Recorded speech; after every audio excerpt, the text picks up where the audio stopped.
The first thing you notice as a 1920s Turin Silk Throwster is the damp warmth of the workroom settling on your skin before your hands even reach the skeins. Settle in now and let the slow rhythm of the machines carry the evening gently.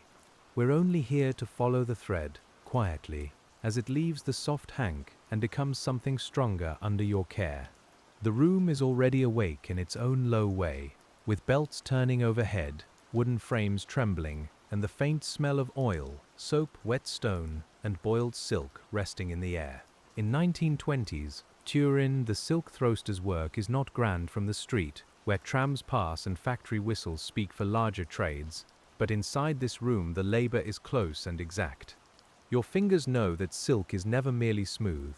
It catches, clings, slips, and complains in tiny ways. The thread is beautiful, but beauty here asks for patience. It weather from another season. Your coat holds the smell of stone stairwells and coal smoke, while the room gives back the damp breath that silk prefers, because dry air makes fine filaments brittle and cross. We can stand with you for a moment near the door, letting your eyes adjust to the pale windows, the lines of skeins, the rows of bobbins, and the slow circular patience of the machines. A throster's job is to give silk its twist, not too little and not too much, until loose strands become yarn that can bear the pull of weaving. The old Piedmontese words still live around you, even in a more modern mill: filatoio for winding and throwing, torsitoio for twisting and doubling, words that seem to turn in the mouth like the machines themselves. You don't need to say them often. Your hands understand them as motion. The silk arrives in skeins, pale and glossy, sometimes cream-colored, sometimes with a faint yellow warmth left from the cocoon. It has already been reeled elsewhere from softened cocoons, where many fine filaments were drawn together into one raw thread, but raw silk is still not ready for the loom. It needs cleaning, winding, doubling, twisting, watching, and mending. That is where you come in, and where the day begins to ask its small, repeated questions. You take up a skein and feel its lightness first, almost nothing in the hand, yet costly enough that every waste thread matters. The silk has a faint animal smell when damp, softened by soap and warm water, and beneath it there is the steady scent of machine oil, rubbed into iron and wood. Your fingertips search for the end of the thread, and this can be the first quiet difficulty of the day. The end hides inside shine. When you find it, you draw it out carefully, not with force, because silk answers force with snarls and breaks. You guide it through a little eye, then over a guide, then toward a reel or bobbin waiting to take it up. Around you, other workers do the same, and the room fills with a fine shared attention. No one needs to speak much, because the thread speaks first. It speaks in tiny snaps, in faint rasps, in the soft ticking of a bobbin that is not winding evenly. It speaks in tension felt through your fingers, before your eyes can prove anything is wrong. We notice this with you, the way your body learns to hear through touch, because a silk throster in Turin cannot drift entirely away, even when the work repeats for hours. The machine is steady, but the silk is alive with small refusals. The work is hard, partly because it looks so delicate from outside. Someone might see the gloss and think of luxury, of gowns, ribbons, church vestments, ties, parasol linings, and bright shop windows along the city streets. You know the other side, the warm room, the damp sleeves, the standing feet, the lint that catches at your cuffs, and the constant care needed to keep one fine line from becoming a knot. Silk is softness after discipline. By the 1920s, Turin is already known for metal, engines, workshops, and the modern appetite of industry, but silk has older roots in Piedmont. Mulberry leaves once fed silkworms across the region, and water-powered mills in earlier centuries twisted Piedmontese organzine for buyers far beyond the hills. You are part of that longer memory, even if your morning is filled with belts, bobbins, time cards, and the practical need to make wages last until Saturday. The past sits near your elbow, quiet as dust. Your bench is not really a bench in the comfortable sense. It is a place to stand, lean, reach, and return. While your hands travel between skein, guide, spindle, and bobbin, the floor may be wooden in older rooms or hard underfoot in newer ones, and either way it learns the shape of your shift through the ache in your legs. You shift your weight when you can. The feet become timekeepers. The first hours belong to setting up.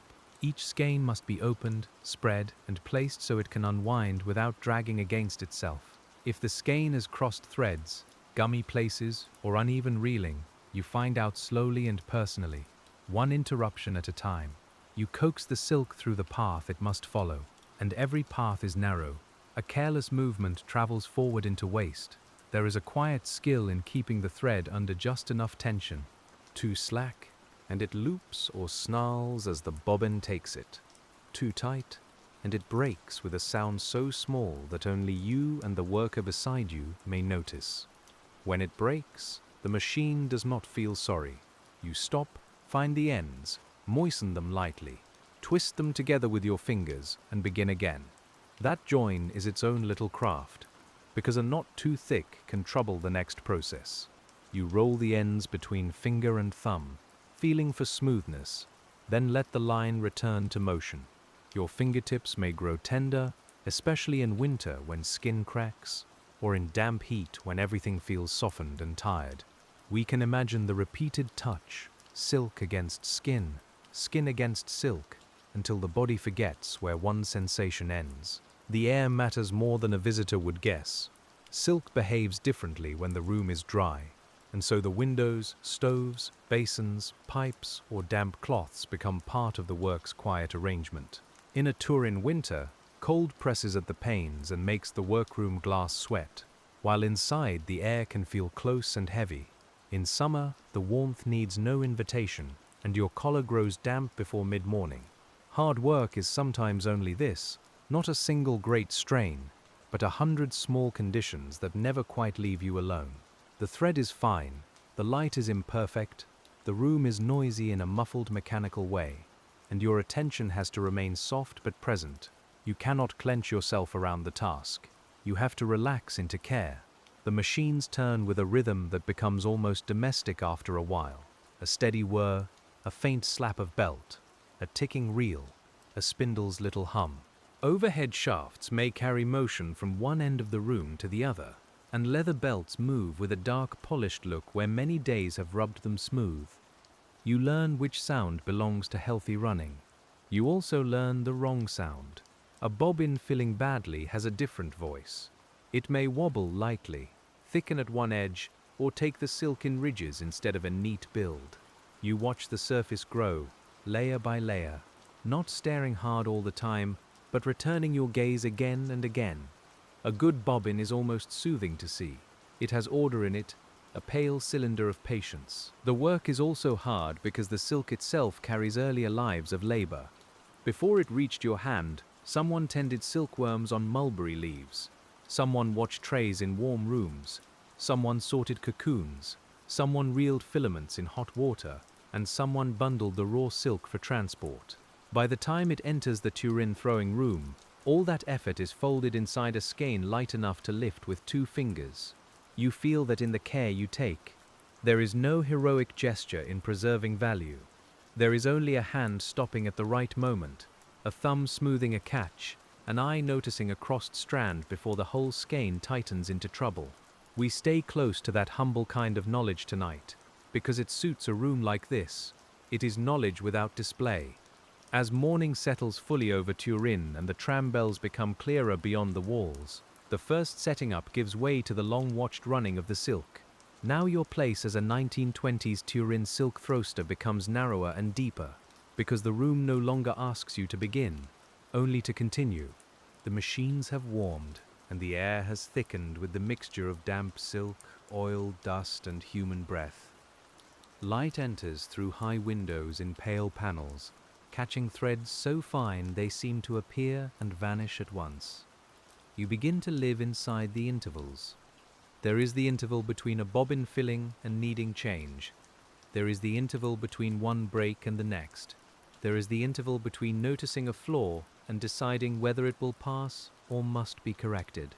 Your mind does not wander far. It circles the work as the thread circles the bobbin. We move with you inside that circle. Silk throwing can sound simple when described plainly. Several threads are wound, doubled and twisted, so that the finished yarn can serve its purpose in weaving, whether a stronger warp or softer weft. But the real work lives in everything that plain sentence leaves out: the speed, the moisture, the evenness, the quality of the raw silk, the cleanliness of the guides, and the patience of the person watching. You are that patience made visible. The yarn meant for warp needs greater strength, because warp threads are stretched lengthwise on the loom and must endure rubbing, tension, and the repeated passage of the shuttle. This stronger twisted silk, often called organzyne, has to be firm and even. The yarn for weft can be softer, with less twist, because it travels across the cloth and lies into place. Your fingers learn these differences as feel. When the foreman or experienced worker speaks of twist, it may be counted and measured, but you experience it as behavior. A thread with too little twist feels slack in its purpose, and one with too much may kink back on itself with a stubborn little curl. The machine gives the twist through motion, through the relation between revolving spindles and winding bobbins, but your watching decides whether motion has become good work. That is why your eyes are tired before noon. The light itself is part of the difficulty. Morning brightness on silk can be beautiful, but beauty is not always useful. Glare can hide unevenness as easily as darkness does, and the fine pale thread can disappear against pale walls or wooden guides rubbed smooth by years. You learn to tilt your head, shift your stance, and use shadow as carefully as light. The gloss can be a trick. Sometimes you wet a fingertip to tame a loose end. Sometimes you rub a guide clean where gum or dust has gathered. Sometimes you pick away a tiny lump with the care of someone removing a thorn from cloth. Your motions are small, but they are not idle. Each one protects the line from becoming waste. Waste has its own quiet presence in the room.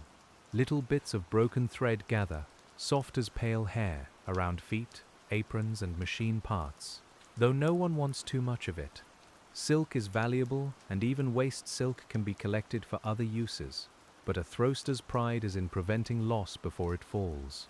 You keep the good thread moving. That is the modest bargain. The hardness of the work is partly in its restraint. You cannot rush a skein into unwinding well, cannot scold a thread into strength, cannot let irritation travel down your fingers. If a knot forms, you pause and loosen it, teasing the strands apart with a steady breath. We notice how much of this labor is emotional, though no one in the room would call it that. Calm becomes a tool. The noise is never dramatic, yet it presses on you.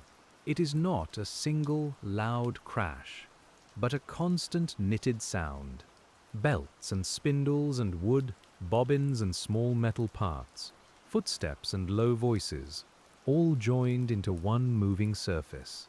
After an hour, you may stop hearing it as noise. After several hours, you may feel it in your jaw. Your ears still remain useful. A sudden slackness in sound can mean a belt has shifted or a spindle has stopped. A sharper note can mean friction where there should be smooth running. The person who works here long enough grows alert in ways that seem almost sleepy from outside. You look calm because your attention has spread everywhere. In Turin, outside the throwing room, the 1920s carry their own restless changes, with new factories, new politics, new machines, and streets that feel busier each year. Inside, your task belongs to an older rhythm, and that contrast is part of the feeling of the day. Motor cars and trams may pass not far away, yet your hands still spend minutes persuading one nearly invisible strand to behave. The city hurries beyond the wall. You do not. The silk does not care for slogans or speed.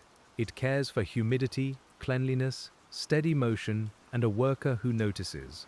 This can be comforting in a strange way, because the thread's needs are honest and immediate. When it breaks, it breaks. When it runs well, it runs well. Your apron may have darkened slightly where damp hands touch it. Your sleeves may be rolled or pinned so they do not catch.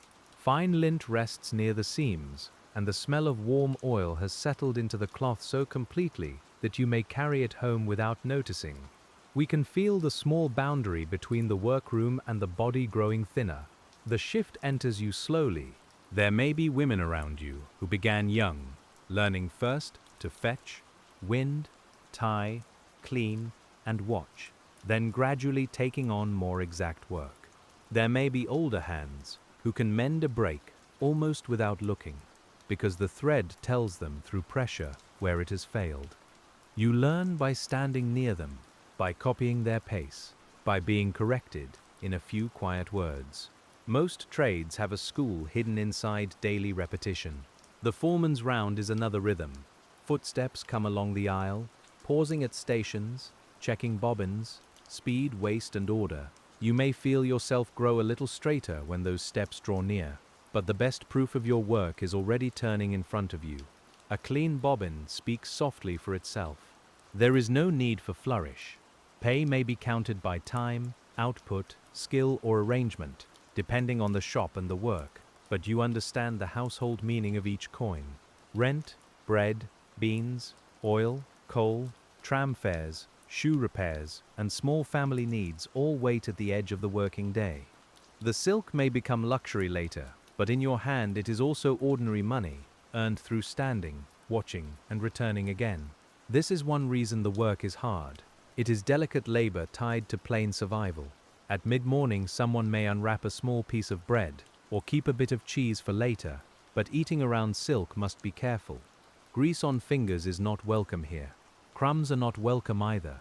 You wipe your hands, take what you need, and return to the thread, because the machines continue to ask for you. The smell of food, even faintly, changes the room for a moment. Bread has a dry warmth, cheese a salt edge, coffee in a flask, a dark bitter comfort.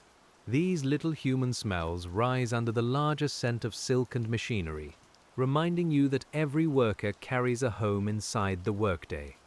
We linger there gently, because such small comforts can keep a long shift kind.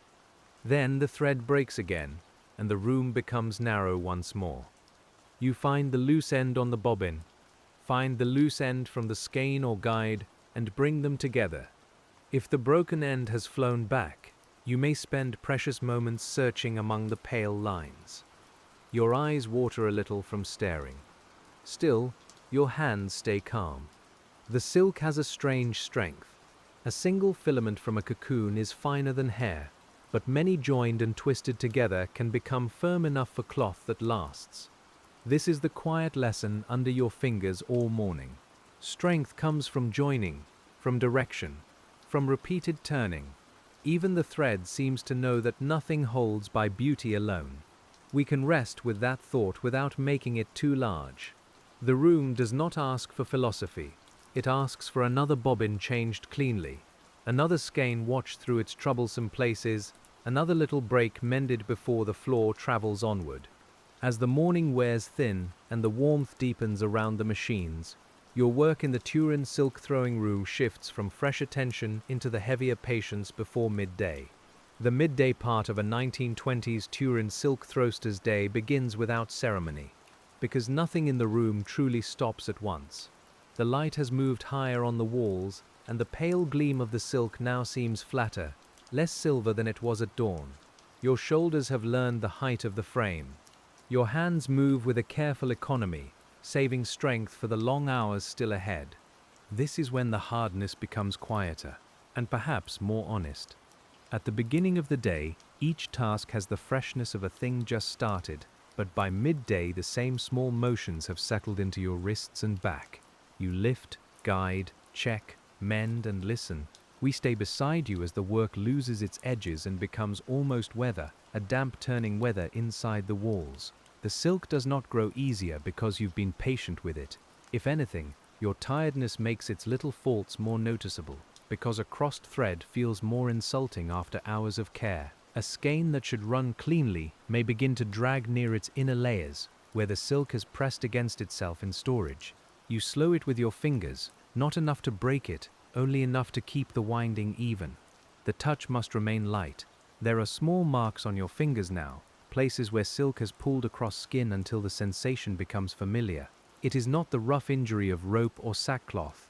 It is finer than that, more persistent, like being reminded by the same narrow line again and again. You may rub your thumb against your apron to dry it, then return to the thread. The workroom accepts no grand complaint. Around you, the other throwsters keep their own stations, and though you do not watch them closely, you feel their nearness. A cough, a low word, a wooden stool shifted for a moment, a spool set down with more weight than usual. All of these join the soft map of the room. We can hear how work creates a kind of companionship without needing much talk. Everyone is bound to the same turning rhythm. The foreman may call for certain bobbins to be set aside, or for a lot of silk to be kept separate because it comes from a different quality or source. Silk is never only silk here.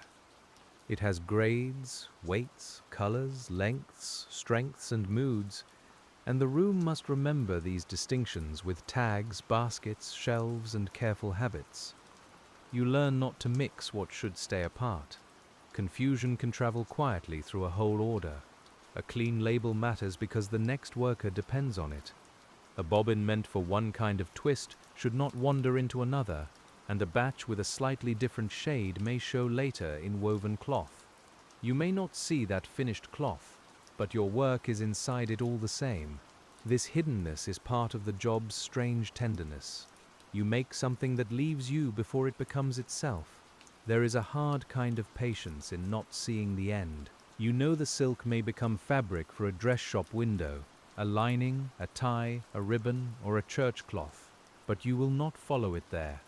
What remains with you is the feel of the material before it becomes admired. We watch the thread in its less glamorous hour, when it is damp, temperamental, and unfinished. The room grows warmer as bodies and machines share the air. Oil shines darker on the moving parts, and the smell of it rises when bearings heat a little under use. You may notice a faint metallic tang near one frame, a dusty wood scent near another, and the sour-sweet smell of damp cloth where someone has wiped a guide clean. Nothing is dramatic, everything is present. If a guide has a rough place, it can fray the silk almost invisibly. A burr too small for a careless eye can catch the filament, raising tiny fuzz that weakens the line. You run a finger over the piece, feeling for what sight does not show. When your nail finds the roughness, the whole problem becomes simple and practical. The silk was not being difficult without cause. That is often the way of this work. A break may come from dryness, a snag, uneven reeling, a bad join, a twist set wrongly, a speck of gum, or a hand moving too quickly at the wrong moment. The thread has reasons, even when they are hidden. Your task is not to blame it, but to listen. We can linger with that listening because it belongs to many quiet trades. The millwright listens to a shaft, the baker listens to dough under the heel of the hand, the printer listens to the press, and you listen to silk. Each craft has its own small weather signs. In Turin silk rooms, yours are brightness, tension, drag, twist, and the tiny speech of breaking thread. Sometimes the silk is still slightly gummy from siricin, the natural coating that held the cocoon together. Depending on the process and the intended yarn, some gum may remain until later boiling off, while other handling may soften or clean it first. You do not need a chemist's language for this. You know gum as behavior, as stiffness, as drag, as the way strands cling when they should pass freely. When the skein sticks to itself, your fingertips become patient combs. You separate the little crossing places, draw the silk open, and guide it back into an orderly fall. You cannot pull hard, because the whole skein may tighten into a bright stubborn knot. You breathe slowly through the task. The machine waits only as long as your hand makes it wait. In some mills the air is kept moist because silk rewards that care with fewer breaks.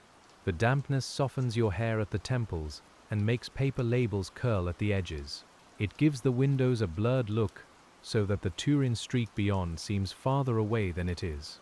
We stand there with you in that softened air, where sound is muffled and every object carries a faint film of work. The difficulty is not only physical, it is also the discipline of being watched by time. The shift has a beginning and an end, yet the process inside it is circular, and circles can make an hour feel longer. You may check the same row of spindles many times, and each time the view is nearly the same, except for the bobbins growing thicker. Progress is visible, but slow. Slow progress has its own comfort when the mind is rested. When you are tired, It asks something gentler, but harder. A willingness to keep believing in small accumulations. A bobbin fills by turns too slight to celebrate. A day's wage comes from motions too small to name separately. You stand inside the arithmetic of repetition. The lunch pause, when it comes, does not feel like a curtain falling. It feels more like a loosening. Some machines may be slowed or stopped in sections, some tasks left in stable order, some threads secured so they do not slip back into confusion. You do not simply abandon the silk. You leave it as one leaves a sleeping child, arranged so it can be found again. Your hands are the first part of you to understand the pause. They release the narrow attention of thread and guide, and for a moment they seem unsure what to do with themselves. You flex your fingers, rub the thumb joint, and notice a faint line where silk has pressed into skin. We can feel the relief of not watching for a break. It is a small freedom. Food at midday is plain and valuable. Bread, perhaps a bit of cheese, a piece of fruit when there is fruit, or something brought from home wrapped carefully in cloth or paper. The taste is shaped by the room because oil and damp silk have already settled into your senses. Even water tastes better when the mouth has been closed around concentration for hours. You may sit near a wall if there is space, or stand by a window cracked open to let in cooler air. Outside, Turin carries its own sounds: wheels over stone, street vendors, tram bells, voices passing, and the deeper industrial murmur of a city that keeps building itself. The air outside smells of coal smoke, river damp, horse traces in older streets, and hot metal from nearby workshops. Inside your sleeve, the silk room remains. The other workers talk quietly, and not always about work. Someone mentions a cousin looking for a place, a landlord, a child's cough, a price gone up, a shop with better beans, or a tram late again in the morning mist. These ordinary concerns rest beside the elegant material you handle. That is one of the truths of silk throwing. Luxury passes through practical lives. If laughter comes, it is brief and low, not a burst that changes the room's nature. More often there is the modest murmur of people saving energy. You learn who eats quickly, who folds paper neatly, who always wipes a place before sitting, and who can mend a torn glove with thread so fine it nearly disappears. These details gather around you like warmth. The break also lets you notice your body. Your calves hold a dull ache from standing. Your lower back carries the morning's forward lean, and your eyes feel as though they have been polished by too much shine. You may press your fingers gently against your eyelids, seeing soft colors behind them. Then you open them again to the same pale workroom. The day is only half used. A 1920s Turin Silk Throwster cannot afford to lose the afternoon to heaviness. The most tired part of the shift is often the part where the work most needs steadiness.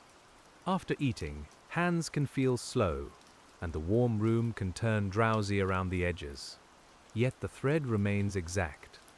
Silk does not become less fine because you are sleepy. We return with you to the frames, and the machines come back into full presence. A belt begins to move, a spindle gathers its note, a bobbin turns, and the first lines of silk tighten into their paths again. The room reassembles itself through sound. You take your place inside it. The afternoon begins as a continuation, not a new thing. By then, the light has shifted toward a warmer angle, and it shows different faults than the morning showed. A line that looked clean before may reveal tiny unevenness now. Dust motes move above the machines, bright for a second, then gone. Your eyes follow the silk through this changing light, and your hands adjust without needing to announce the change. Work teaches the body to accept the sun's slow turning. The afternoon tasks may include changing full bobbins for empty ones, grouping finished ones by lot, and preparing the next skeins for winding or twisting. A full bobbin has a satisfying weight compared with the airy skein that began it. When you lift it, you feel the morning condensed into something solid enough to carry. That weight is proof. But proof must be handled gently. A dropped bobbin can bruise the silk, loosen layers, or gather dirt from the floor. You cradle it, set it where it belongs, and keep its label or batch together. The order of the room depends on hundreds of such careful placements. There is no single heroic act, only a refusal to be careless. A new, empty bobbin goes on, clean and waiting. The first turns matter, because they set the shape for what follows. You guide the thread so it lies evenly, not crowding one edge or building a soft hill that will trouble the unwinding later. Your hand makes a little correction, then another. The machine carries on from those beginnings. This is another reason the work is hard. Errors do not always show themselves immediately. A poorly wound bobbin may wait until a later stage before causing trouble, and by then the source of the problem may be hard to find. So you are asked to care for consequences you may never witness. That kind of responsibility is quiet, but real. We can feel how such responsibility changes a person's attention. You begin to see the future inside the present motion, the later loom inside the current bobbin, the finished fabric inside this damp strand. You do not need to speak of it grandly. Your hands simply behave as if the next worker matters. That is enough. The twisting itself has a hypnotic quality when it runs well. Threads that came separately from their bobbins travel together, meet, turn, and become one stronger line under the direction of the machine. You watch them approach each other through guides, each line with its own tension, each one needing to arrive in balance. If one runs unevenly, the joined thread remembers. The meeting must be fair. A doubled thread is not improved merely by being doubled. It has to be combined with steadiness, with enough twist to hold, and with even feeding from each source. If one strand is too tight and another too loose, the yarn can be flawed in ways that feel small now and larger later. You learn to notice when the combined line does not look alive in the right way. It may seem dull, corded, wiry, or uneven. Words like that are not official measurements, yet they matter in the hand. A skilled worker often carries a vocabulary of touch that never appears in ledgers. Smooth, lively, harsh, sleepy, sticky, dry, nervous, clean. These words can describe silk as accurately as numbers in the practical moment. You build that vocabulary day after day. It lives in your fingers. The machines may be old in some rooms and newer in others, because industries rarely change all at once. In Turin during the 1920s, modernity and older practice could stand in the same district, sometimes in the same building. One frame might carry the memory of earlier craft, while another shows the push towards speed and output. You work between them, adapting your pace to what is actually in front of you. Older machines can have personalities, though no one needs to make them fanciful. A shaft may run best after warming. A guide may require cleaning more often. A spindle may sound a little different before it needs attention. Newer machines may promise efficiency, but they still rely on the same human watching at the point where thread can fail. Steel does not remove care. It changes where care must go. The room's floor tells another part of the story. Near the machines, there may be worn paths where many feet have stood and shifted. Under a window, the boards may be paler from light.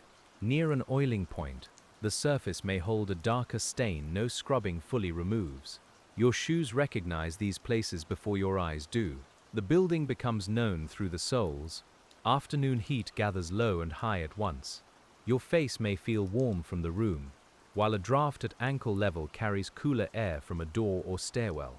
The contrast is small, but after hours indoors, small sensations grow large enough to matter. A thread of cooler air at the wrist can feel like a kindness. You do not chase it, you notice and return. Sometimes a window is opened more and the outside comes in briefly. The sound of a cartwheel or tram bell sharpens, and the smell of the street enters. Stone dust, smoke, river damp, perhaps rain on paving if the weather has turned. For a few breaths, Turin reminds you that the silk room is not the whole world. Then the window is lowered, or the machine noise closes over it again. The silk's path remains your world. From skein to swift, from swift to guide, from guide to bobbin, from bobbin to doubling, from doubling into twist, each stage reduces looseness and increases purpose. We follow that transformation slowly, because it mirrors the day itself. Morning was loose and pale, afternoon is wound tighter, yet the person doing the work must not become too tight. If your shoulders rise, your hands grow less subtle. If your jaw clenches, your breathing shallows, and mistakes creep closer. You learn, perhaps without anyone teaching you, to keep a calm body in a demanding room. The work asks for softness inside discipline. There may be rules about hair, sleeves, aprons, and where to stand, not always from kindness, but from the practical need to keep bodies and cloth away from moving parts. You know where not to place a hand. You know which belt is too near to brush with a loose cuff. These cautions sit in the background, ordinary and unspoken. The goal is simply to keep the day intact. The hard parts are often ordinary enough to become invisible in memory. Standing too long, looking too closely, breathing warm damp air, keeping pace while a supervisor counts output, losing a few minutes to a troublesome skein, and feeling those minutes press against the rest of the afternoon. None of this needs melodrama. It is simply wearing. A fine job can wear a person finely. That is what the silk throster knows. The work does not smash strength out of you at once. It draws it out in narrow lines, like thread unwinding from a skein. By late afternoon, you may feel that some inner spool has been turning all day, giving out patience turn by turn. Still, there is work left. The afternoon's human details help hold you steady. Someone hums under the machine noise, not enough to become a song, only enough to place breath inside rhythm. Someone else has pinned a small scrap of ribbon near a work basket, perhaps from a past batch, a bit of color in a room of pale thread and dark machinery. You notice such things without staring. The mind rests on them lightly. Your own small habits may be just as quiet. You may set tools in the same order, touch the frame twice after changing a bobbin, or glance toward the high window whenever a full one is lifted away. These habits are not superstition exactly. They are ways of keeping the self assembled during repeated work. The routine holds you. If the silk is destined for dyeing, its pale present color is only temporary. It may later become black, blue, rose, green, gold, or some subtle shade chosen for a market you will never visit. But color begins with preparation, and poor throwing can disturb even the loveliest dye. Uneven twist can take finishing badly. A hidden flaw can announce itself when beauty is expected. So the uncolored silk in your hands already asks for respect. It is not blank, it is potential, and potential is fragile in a factory because so many hands must carry it without spoiling it. We watch you carry your part. The work is modest, but the chain is long. There are moments when the thread runs so cleanly that your thoughts can soften. The machines keep their even note. The bobbins build well, and no break interrupts the line for several minutes.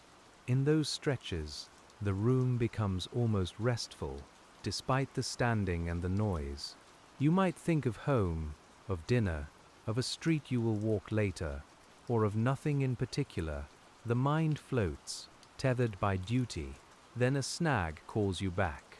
The line flickers, tightens, and breaks. Your hand moves before irritation can rise fully, because mending has become part of breathing. Find, join, smooth, restart. These words do not need to be spoken. They pass through you as motion. The break may leave a small loose curl on the bobbin, which you must manage so it does not become a hidden tangle. You unwind just enough, correct the fault, and let the thread settle properly again. This is the unglamorous side of producing smoothness. Smoothness is not natural ease. It is corrected trouble. If we could look closely at your day, we would see that much of it is repair.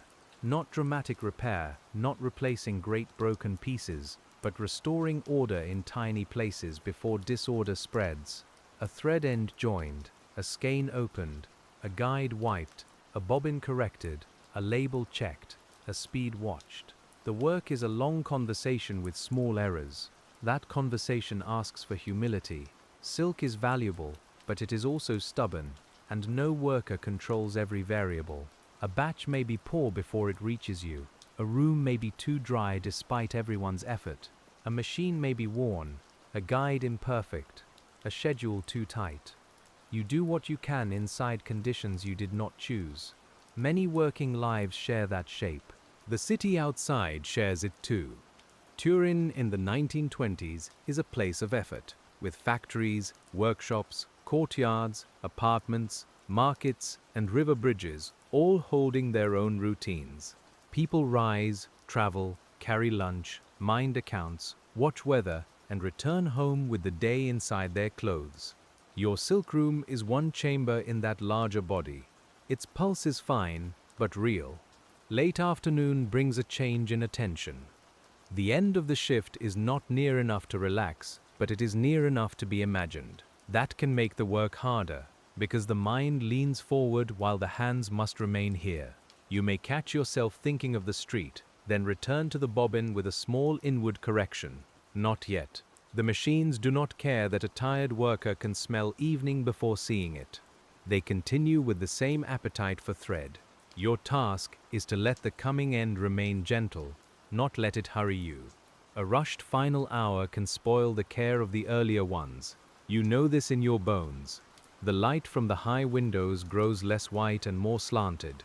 Shadows lengthen behind the frames, and the silk shines in narrower lines. In winter, this change comes early, and lamps may need to take over before the day is done. Lamplight is different on silk. It warms the color, deepens shadows, and can make fine unevenness harder to see. Under lamps, your eyes work differently. You may bring a thread closer, tilt a bobbin, or stand at a slight angle to catch the glint. The room's smell seems stronger as daylight fades, because sight gives less and scent takes up more space. Oil, wool coats, damp wood, soap, metal, and human tiredness gather together. The evening has a texture. In summer, the long light may linger, but heat lingers too. Your skin may feel salted under the collar, and the air can seem already used before you breathe it. A basin of water, a damp cloth, or a door opened briefly becomes more noticeable than any clock. You do not need comfort to be large. A cooler breath of air can carry you through another row of checks. The factory clock, whether seen or only sensed, begins to matter more. You do not stare at it constantly, because staring can make time stubborn. Instead, you read time through the tasks left in front of you. How many bobbins are nearly full? How many skeins remain prepared? How the foreman walks now? How voices change when workers begin to feel the day's edge? There is often a careful kind of tidying before stopping. Ends are secured, bobbins set aside, skeins protected from dust and tangling, tools returned, and waste gathered. In some places, machines must be slowed or stopped in order, not abruptly, so the thread does not slacken into confusion. Ending work is its own work. You cannot simply leave a delicate process as if it were a shovel in a yard. This closing attention can be difficult because the body wants release. Your hands want to be done before the silk is done with you, yet the last minutes matter, and you know tomorrow's beginning may depend on how tonight is left. A badly secured end can punish the next morning. A mislabeled bobbin can trouble another worker. The day asks for completion before rest. Still, there is satisfaction in putting things in order.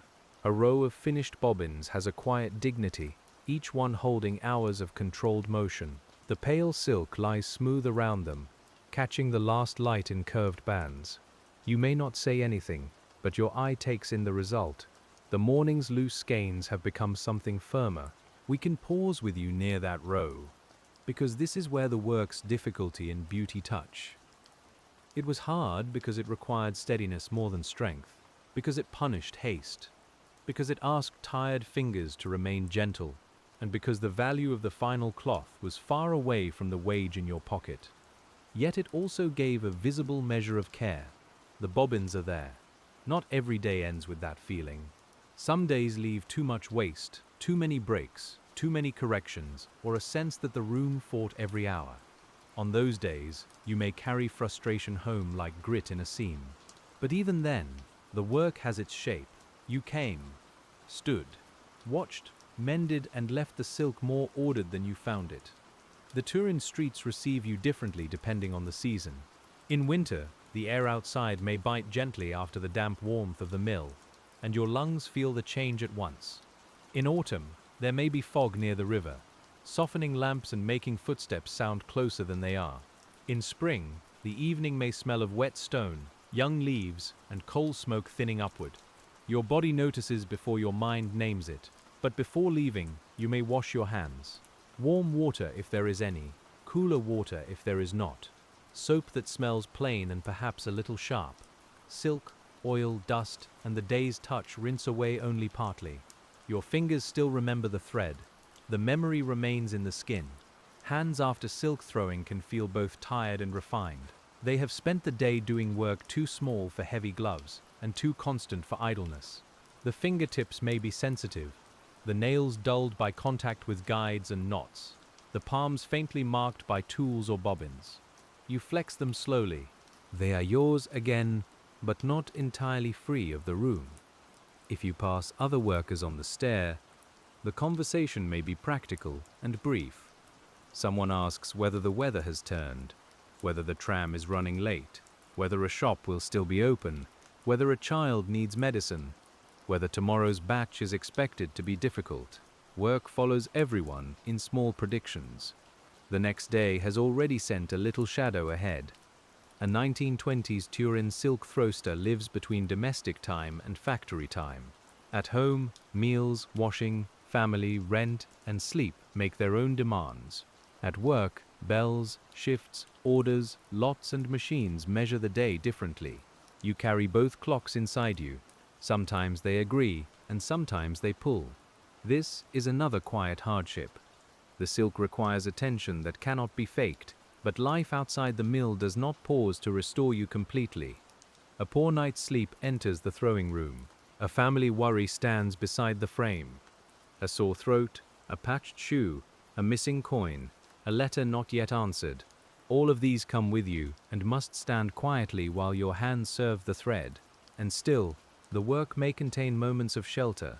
The repeating motion can hold thought without asking it to solve everything. The room's noise can cover private worry for a while. Your place at the frame is demanding, but it is known. And known things can steady a person. We let that truth rest softly. Hard does not always mean hostile. When tomorrow begins, the room will smell much the same. The guides will need checking, the skeins opening, the bobbin setting, and the first ends finding. Your hands may feel stiff at first, then slowly remember. Work often returns through the body before the mind is ready. The silk waits in its pale coils, quiet and difficult. There is a particular humility in beginning again with material that does not remember yesterday's effort. Yesterday's patience does not prevent today's knots. Yesterday's smooth bobbins do not guarantee today's clean running. Each skein arrives as its own small country, with paths to discover and tangles to avoid. You enter it with patience because there is no other useful passport.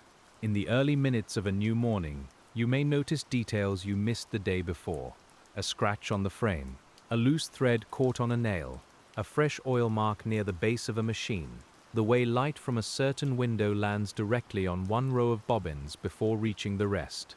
These observations do not become stories. They become familiarity, is one of the quiet wages of repetitive work.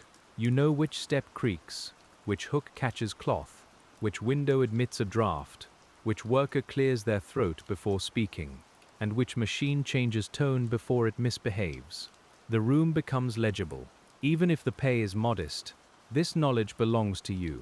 The hard part is that such knowledge is rarely celebrated. A visitor might admire the silk, the machinery, or the number of bobbins turning in orderly rows, but they may not notice the watchfulness that keeps the rows orderly. They may not see how often your hand prevents waste before waste appears. Invisible skill is still skill. We stay close to that invisibility because it is the true subject tonight. Being a Turin Silk Throwster in the 1920s was hard not because every moment was dramatic, but because every moment asked for exactness inside fatigue. The job was quiet, but not easy. It was delicate, but not light. It was repetitive, but never mindless. There are days when raw silk arrives in better condition, and the whole room seems to breathe more easily. The skeins open well, the threads run clean, the bobbins build smoothly, and even the machines seem kinder. On such days, your body still tires, but your attention is not constantly torn by breaks. The work becomes almost meditative. You can feel the pleasure of competence. Other days bring troublesome lots. The silk may have uneven filament, poor reeling, clinging gum, weak places, or tangles hidden inside the skeins. Then the same shift feels longer by half, because every few minutes asks for rescue. You may end the day with less finished work and more waste, though you have labored harder. This unfairness is familiar in many trades. A good worker does not always produce more because they care more. Sometimes material, machines, weather and management decide the day's limits before the first thread is found. You know this, but knowing does not remove the pressure. If output is counted, the numbers can look cold beside the warmth of effort. The ledger does not feel the strand breaking under your thumb. Still, you learn what can be controlled. You prepare skeins cleanly. You keep guides smooth. You watch tension. You tie joins neatly. You ask for a worn part to be changed when you dare or when custom allows. You pace yourself. The craft lives in these choices, small enough to fit inside a breath. The social world of the workroom has its own fine threads. Friendships may form through shared pauses, borrowed pins, warnings about a bad batch, or the simple act of watching another worker's station for a moment when they step away. There may also be sharpness, because tired people in close rooms cannot always be gentle. Yet the general fabric holds. Everyone knows the day is long. You may learn from a worker older than you who does not waste words. They show rather than explain, taking a troublesome end, twisting it with a slightly different pressure, and letting you see how little force was needed. Their hands move slower than yours, yet finish sooner. That lesson stays with you. Speed can look like slowness when the motion is right. There may be younger workers too, still learning how not to pull, how not to panic when a skein snarls, how to watch without staring themselves into exhaustion. You recognize your own earlier mistakes in them, though you may not say so. Perhaps you offer a quiet correction, or simply move a tool where it can be reached. Teaching in such rooms is often small and practical. The factory has rules, but the workers have customs. A certain shelf may be used by those near the window. A certain phrase may warn of a belt being adjusted. A certain look may mean the foreman is in a counting mood. These are not written down, yet they help the room function. You learn them by belonging. Belonging is complicated when work is hard. The room may exhaust you, underpay you, and still become familiar enough that its absence would feel strange. Your station can be both burden and place. Your hands may resent the repetition and also take pride in it. We can hold both feelings gently, because working life often contains them together. The silk trade itself contains such contradictions. It begins with living cocoons and ends in polished fabric. It depends on rural mulberry leaves and urban machines. It produces luxury through ordinary fatigue. It asks for both delicacy and endurance. As a Turin throster, you stand near the middle of those contradictions with a thread passing through your fingers. Historical change presses around the edges. Artificial fibers are beginning to interest markets, and fashions change as quickly as customers can be persuaded to desire them. Economic troubles ripple through orders, wages, and hours. Yet inside the room, a broken thread still needs the same patient repair. Large history arrives in small schedules, reduced orders, altered prices, and anxious talk near the lunch pail. You may hear rumors before you see effects. A mill slowing, a buyer delaying, a family member losing work elsewhere, a new machine expected to change the pace. Such talk moves under the machine noise like another thread, hard to follow but impossible to ignore. The future is not abstract when it may change your wage. Even so, most of the day belongs to the immediate. The next bobbin needs changing, the next skein needs opening, the next tangle needs loosening. Work narrows time because it has to. We walk with you through that narrowness, not to make it smaller, but to feel how a life can be made of exact present moments. At times, the silk may be wound from a swift, the skein stretched around an adjustable frame that turns as the thread is drawn away. The swift must run smoothly, neither racing nor resisting. If it jerks, the thread can snap. If it drags, tension rises in a way your fingers feel before your eyes confirm it. You adjust what you can. The swift has its own quiet beauty. an open wooden circle or cage-like frame turning with the skeins spread around it. Pale silk lies on it like light caught in loops. When it runs well, the whole shape seems to breathe. When it tangles, the beauty closes into trouble at once. That is silk's lesson again. You may spend long minutes untangling a skein that has collapsed into itself. This is slow work within slow work, requiring a different patience from tending machines. The fingertips lift one strand, then another, tracing where the thread crosses and where it can be released. Pulling blindly makes the knot smaller and harder. Seeing the path opens it. There is something almost tender in loosening a knot without anger. You give the tangle time to show its structure. You turn it slightly toward the light, feel where the pressure lies, and ease the tight place until it relaxes. We can take that pace into our own breathing for a moment. Nothing useful is gained by forcing what must be understood. The machines nearby continue their motion while you do this, and part of your attention remains with them. That divided awareness is another hidden strain. You are here with the knot, but also there with the running bobbins, listening for a change, watching from the side of your eye. A factory teaches the mind to spread thin. The body pays for that spreading later. When the tangle releases, there may be no witness except you. The thread resumes its path, and the day swallows the small victory. Yet your shoulders may loosen slightly. A problem has passed without waste. The silk continues, and that is enough. The material's value shapes the atmosphere. Cotton, wool, flax, and hemp each have their own forms of care, but silk carries a particular sense of cost and fineness. A spoiled lot means more than lost time. It means damaged expectation, disappointed buyers, and perhaps blame traveling backward through the workroom. You feel that pressure in the way people handle even scraps. The waste basket is not casual. Waste silk might be collected, carded, spun, or used differently, but it is still a reminder of failure in the main process. Little broken lengths gather like pale dust, soft and beautiful in their own way. You may brush them from your apron and think nothing of it, because the day allows little room for sentiment. Yet from outside, even the waste would seem delicate. The contrast between delicacy and discipline follows you everywhere in the room. The silk shines, but the rules are strict. The finished fabric may rustle in salons or churches, but the throwing room smells of oil and damp wood. The material is soft, but the benches are hard, the hours fixed, and the wage measured. This is why the work carries a quiet heaviness. Your eyes learn to rest while working, though never fully. Instead of staring at one point until it blurs, you let your gaze travel along the active parts of the frame, from skein to guide to bobbin and back. The movement becomes a visual rocking, slow and practical. We follow that gaze, letting the room pass by in gentle order. A fly may circle near the window in warm weather, tapping the glass with a small dry sound that somehow cuts through the machine noise. Dust may cling to the damp sill. A thread end may shine from the floor like a line of moonlight. Though it is only afternoon sun, such details appear, vanish, and return.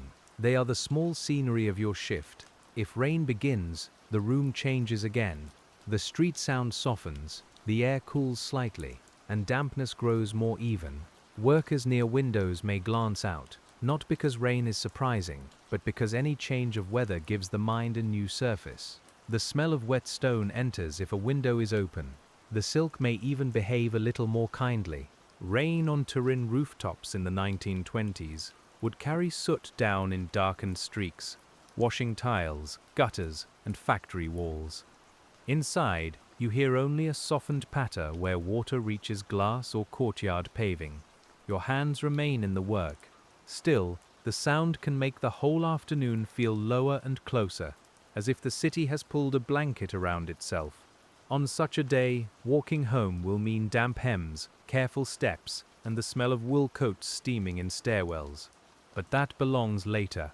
For now, rain is only another condition in the throwing room's balance. Moisture, light, temperature, and mood all meet at the thread. You tend the place where they meet. The skill of the thrower is sometimes described in terms of production, but its lived form is judgment. How much pressure to use? When to stop a line?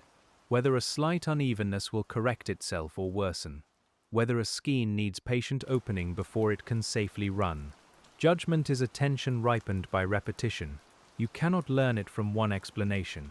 You learn it through mornings that begin stiffly, afternoons that stretch, mistakes that make you remember, and small successes that teach your hand what rightness feels like. A book might name the parts. Only work teaches their moods. The knowledge settles slowly. By the time another hour passes, you may no longer remember exactly when the last full rest happened. The day has become a chain of interventions, and your body moves through them with less speech inside the mind. This can feel almost peaceful when the room is running well. It can feel endless when the silk refuses. Today, perhaps, it is somewhere between. Some bobbins from earlier are now ready for the next stage, where threads will be combined or twisted according to the required yarn. The distinction between winding and throwing matters, but in daily speech, the tasks may fold together, especially in smaller shops or among workers who follow the material through several steps. You know the process by doing, not by separating it into neat museum labels. Work rarely respects clean lines. The word throwster itself comes from an older meaning of throwing, turning, or twisting thread, and though you may not think about the word's history, your whole day enacts it.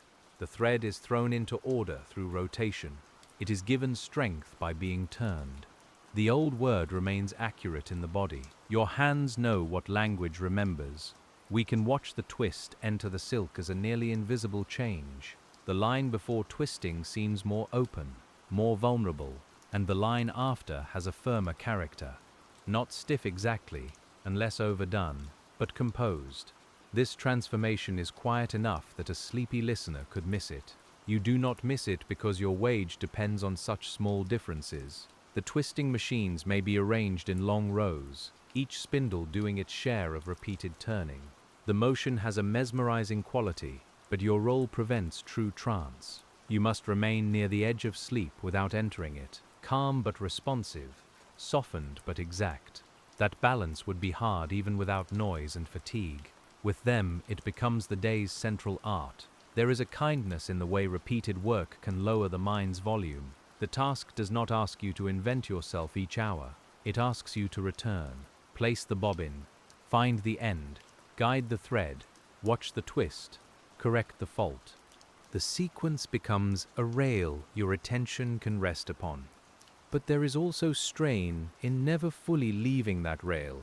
A small deviation requires immediate response. A worker cannot daydream past a breaking thread. The body must be available at every moment, and availability itself becomes tiring. You are not carrying heavy stones, but you are carrying continuous readiness. That load is quieter. The room's managers may value output above the subtleties of how the output is preserved. They may count filled bobbins, weighed silk, hours, and waste, because those can be written down. The ache in your eyes cannot. The skill of preventing a flaw cannot always. We notice that difference without bitterness, only with honesty. Many quiet jobs suffer from what cannot be easily counted. Still, within the worker's world, people know. They know who handles troublesome silk well, who leaves bad joins, who keeps a clean station, who hurries and causes trouble later, who can calm a difficult skein. Reputation circulates softly, through observation more than praise. In the absence of applause, recognition becomes practical. Someone trusts you with finer work. Finer work may be more demanding. Better silk can mean greater value and less tolerance for error, so the reward for skill may be closer watching, not ease. You accept this because skill seeks worthy material, and because refusing may not be possible. The beautiful skein asks more from you. Its smoothness is not a gift, it is a responsibility. When your hands take up that better silk, the difference may be immediate. The filaments seem more even, the sheen cleaner, the unwinding more graceful. Yet this very grace can make flaws more visible, just as a mark shows clearly on polished glass. You slow slightly, letting the material set the pace. we follow that slowing. The afternoon deepens, and the warm room feels suspended between work and weariness. A door opens somewhere, and cooler air travels briefly along the floor. Someone clears a jammed guide with a soft exclamation, then falls quiet. A bobbin reaches fullness, and you replace it with measured hands. The day continues to turn. In these hours, the city's industrial life may seem far away and close at once. Turin's larger factories make headlines, build machines, shape politics, and draw crowds at shift changes. But your work belongs to another register. It is smaller in sound, finer in material, and older in lineage. Yet it too is industry. It too joins labor, capital, skill, and time. The silk throwing room is not a cottage dream. It is a workplace with discipline, schedules, heat, fatigue, and the pressure to produce. But neither is it only a machine hall. It holds touch, judgment, inherited technique, and the personal knowledge of material. You stand where craft and factory overlap. That overlap is demanding. You may think of the countryside sometimes, especially if family stories include mulberry trees, silkworm trays, or seasonal cocoon work. Piedmont's silk history is not just urban. It reaches into farms, kitchens, attics, and village rooms where silkworms once fed in soft rustling masses. By your time, much has changed, but traces remain in language and memory. The thread carries geography. Silkworms themselves are absent from your room, yet their work is everywhere. Each cocoon was once a continuous filament, laid down patiently in circles, and now human machines continue the turning. That connection is almost too quiet to notice during a shift, but in a sleepful hour, we can let it appear softly. Turning follows turning.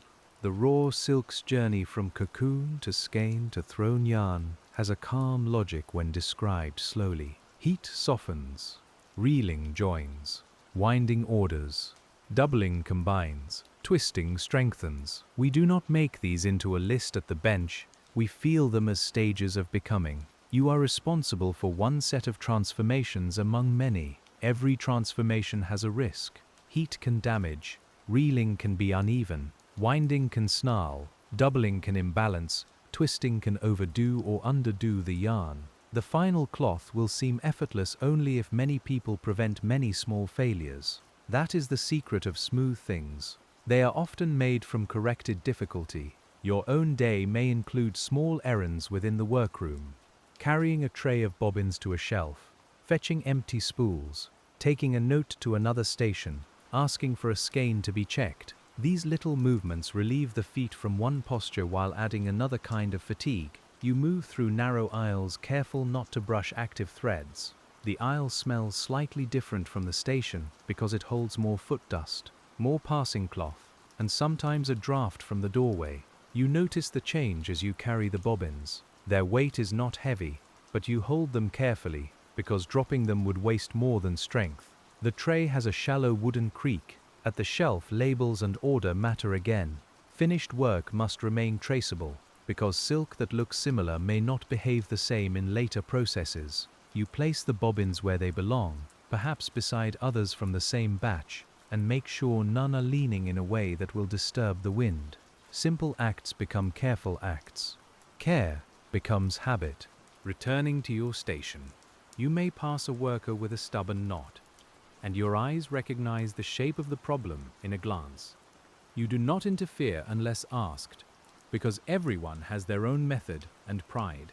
But if they look up, you may offer a finger hold, a pin, or a word. The room's cooperation is woven from such tiny permissions. A pin can be a tool of great delicacy. It lifts a loop too fine for the fingertip, opens a crossing, or holds a place while another strand is eased free. In a different setting, it is nothing, but here it can save minutes and preserve silk. Many tools of quiet jobs are like this. Small objects become extensions of patience. The afternoon's second half often makes time feel grainy. The hour does not flow smoothly. It gathers in clumps around problems, then slips away during clean running. You may think only a few minutes have passed, and find much more gone. Or you may feel trapped in a single stubborn skein and discover the clock has barely moved. Work changes time's texture. We do not need to hurry through that texture. We can let it be as it was, uneven, warm and filled with the sound of turning. Your hands continue their narrow rounds. Your eyes keep returning to the pale line. The room continues to ask.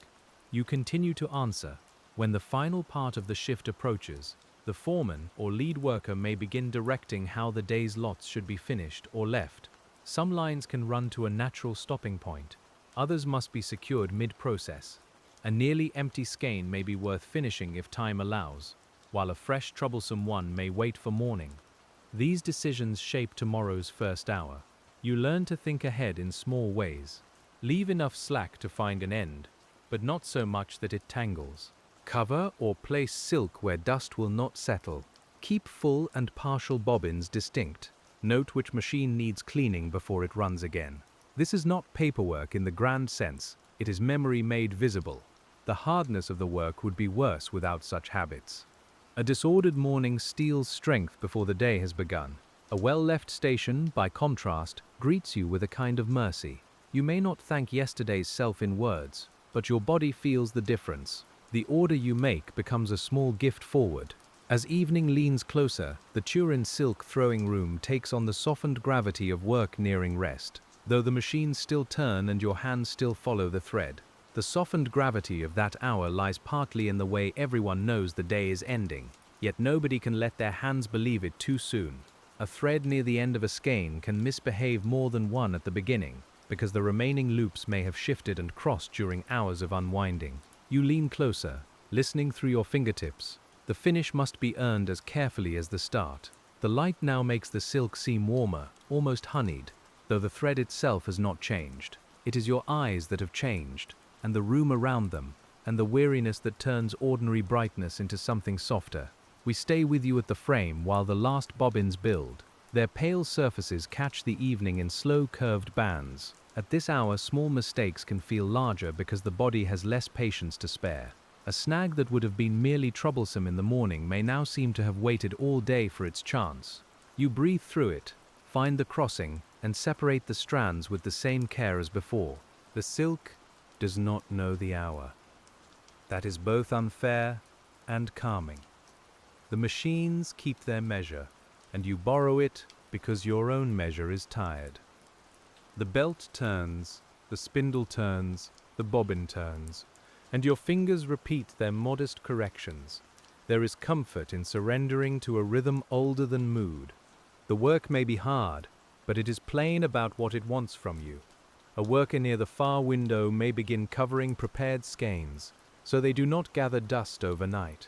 Another may carry finished bobbins toward the shelves, moving slowly because the aisle is narrow and the floor uneven in familiar places. You notice these movements while still watching your own thread. The whole room begins to fold itself toward rest, one task at a time. The smell of evening is different inside a factory. It is not the scent of flowers, dinner, or cool streets yet, but the tired version of oil, damp silk, warm wood and cloth that has held too many hours of breath. Your apron has taken on the room's scent. Your hair may hold it too.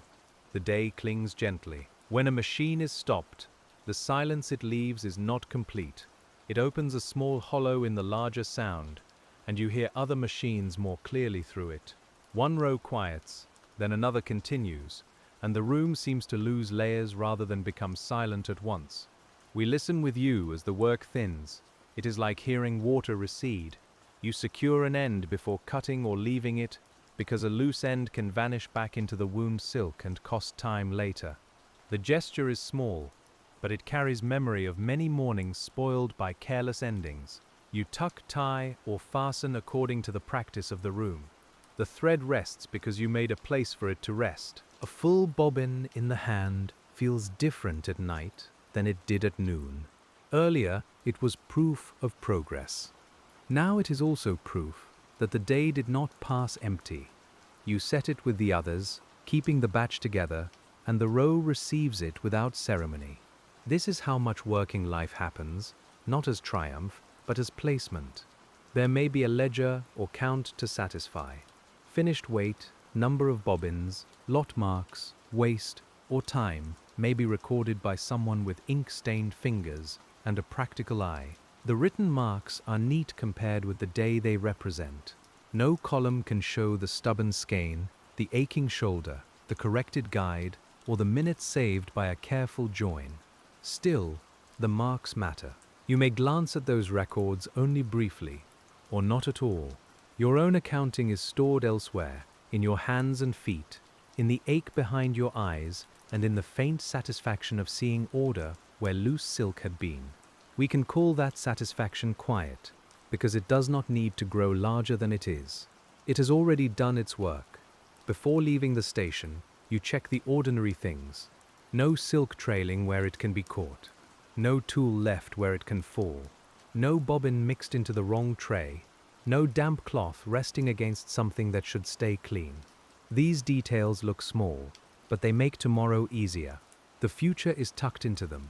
The factory may have rules about fire, lamps, and closing, especially in rooms with fibers, wood, oil, and cloth near machinery. Even when silk itself is not handled like straw or cotton waste, any workroom has its cautions. Lamps are watched, oil rags kept in their place, and passages cleared as much as narrow rooms allow. Safety here is routine, not drama. It lives in habits. When the final belt near you slows, the motion changes before it stops. The bobbin turns with less eagerness. The line slackens slightly, and your hand moves to control what the machine no longer holds firmly. Stopping requires attention, just like starting. A process has to be brought down gently. Otherwise, the last moment can undo the hour. Then the frame rests. The sudden stillness around your station feels almost thick. Your ears, accustomed to the machine's note, continue to expect it for several breaths, and in that absence you may hear distant voices, rain outside, or the muted sound of another floor. Silence is not empty after machinery. It is full of remembered turning. You step back and feel your legs more clearly. They have been patient beneath you, doing their own quiet work while your hands received all the attention. Your back straightens and the muscles answer slowly. We can stand there for a moment with you, letting the body become a whole body again, not only eyes and fingertips. The workroom at rest reveals details hidden by motion.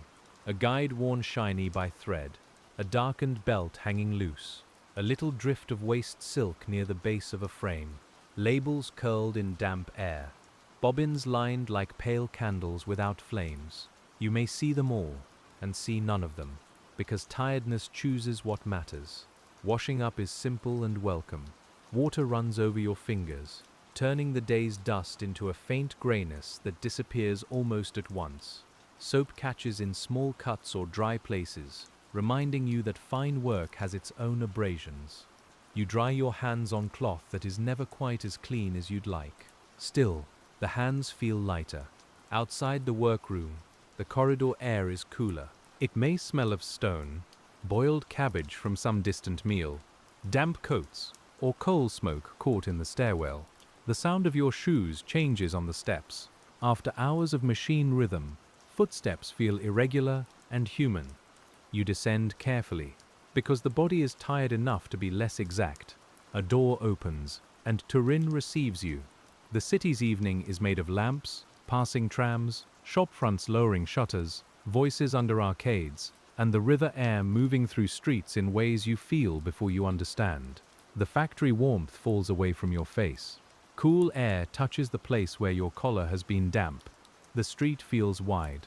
You may carry your lunch cloth, a small bag, or simply your own tired hands. Around you, other workers leave in little streams, not all from silk rooms, but from workshops, offices, shops, metalworks, and service jobs that share the evening hour. The city changes shift by shift. It exhales people into the streets, each one carrying the private weather of labor. If rain has fallen, the paving stones shine under lamps, and the tram rails hold thin bright lines. If the evening is dry, dust rises softly around shoes and wheels. You move among smells of tobacco, wet wool, roasted chestnuts in colder months, horse leather, petrol from newer vehicles, and the iron scent of tram brakes. After silk's fine scent, the city smells broad and rough. The route home may be familiar enough that you walk parts of it without thinking. Past a bakery, if the hour allows, past a courtyard gate, past a wall darkened by years of smoke, past a shop window, where fabric might be displayed with more grace than the room that helped prepare it. You may see silk as customers see it, gleaming and arranged. Your hands know its other life. This can bring pride, or distance, or both. The ribbon in the window is beautiful, but it does not show the damp air, the broken ends, the counted bobbins, or the way your eyes burned by afternoon. Still, beauty does not become false because work made it. It becomes more complicated and perhaps more human. At home, the silk room may leave you slowly. You remove outer clothes, wash again if there is water enough, answer questions, eat, mend, listen, or sit in the modest quiet of an evening earned by standing all day. The body wants rest, but home has its own work. A pot must be lifted, a child answered, a shirt mended, a bill considered. Life does not stop at the factory door. Even so, there may be one small moment when you are simply still, a chair near a window, a hand wrapped around a cup, the muffled sound of a neighbor on the stairs, the city settling into lamplight. Your fingers may move unconsciously, rubbing thumb against forefinger as if still seeking the end of a thread. The habit remains. Sleep, when it comes, may carry the machines faintly, not as a nightmare, not as a sharp thing, but as a rhythm under the surface of thought. Belts turn somewhere in memory. Bobbins build in pale circles. A broken thread asks to be found. Then the images loosen, and the mind lets them drift apart. Morning returns before the body has finished resting. In the 1920s, for a Turin Silk Throwster, the week is held together by early starts, practical meals, careful coins, and the knowledge that delicate work does not excuse you from ordinary fatigue.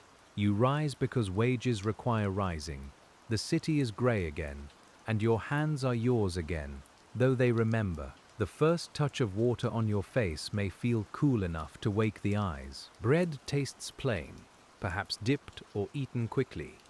And coffee, if there is coffee, gives a dark warmth before the day's damp room. Your clothes may carry a faint trace of oil even after airing. You tie, button, fold, and prepare with the economy of someone who knows morning cannot be spent freely. On the way back to the mill, Turin appears in pieces. A cart under a blanket, a tram sparking faintly along its line, a vendor arranging goods, smoke rising from chimneys in slow blue-grey strands, the river air lying low where streets open toward the Po or the Dora. We walk with you toward the room where silk waits in pale loops. The factory entrance gathers people quietly.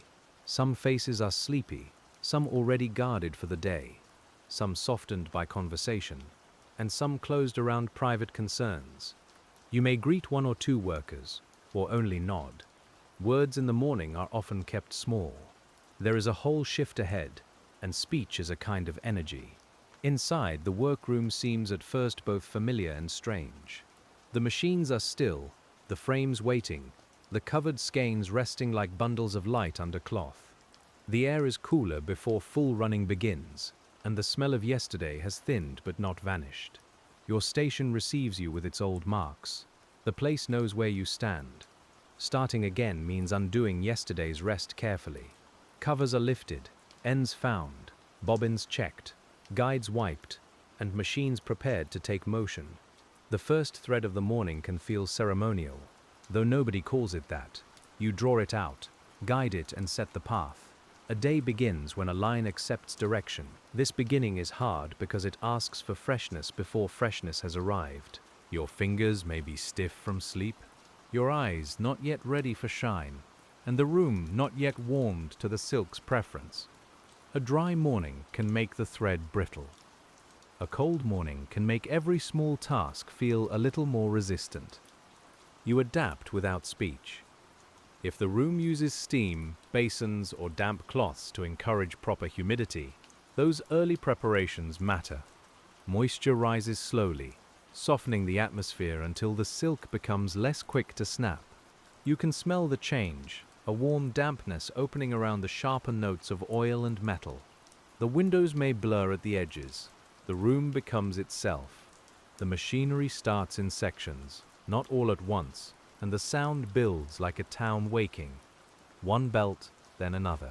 One row of spindles, then the next. The first whir seems loud after morning stillness, but soon it joins the rest and becomes the workroom's floor of sound.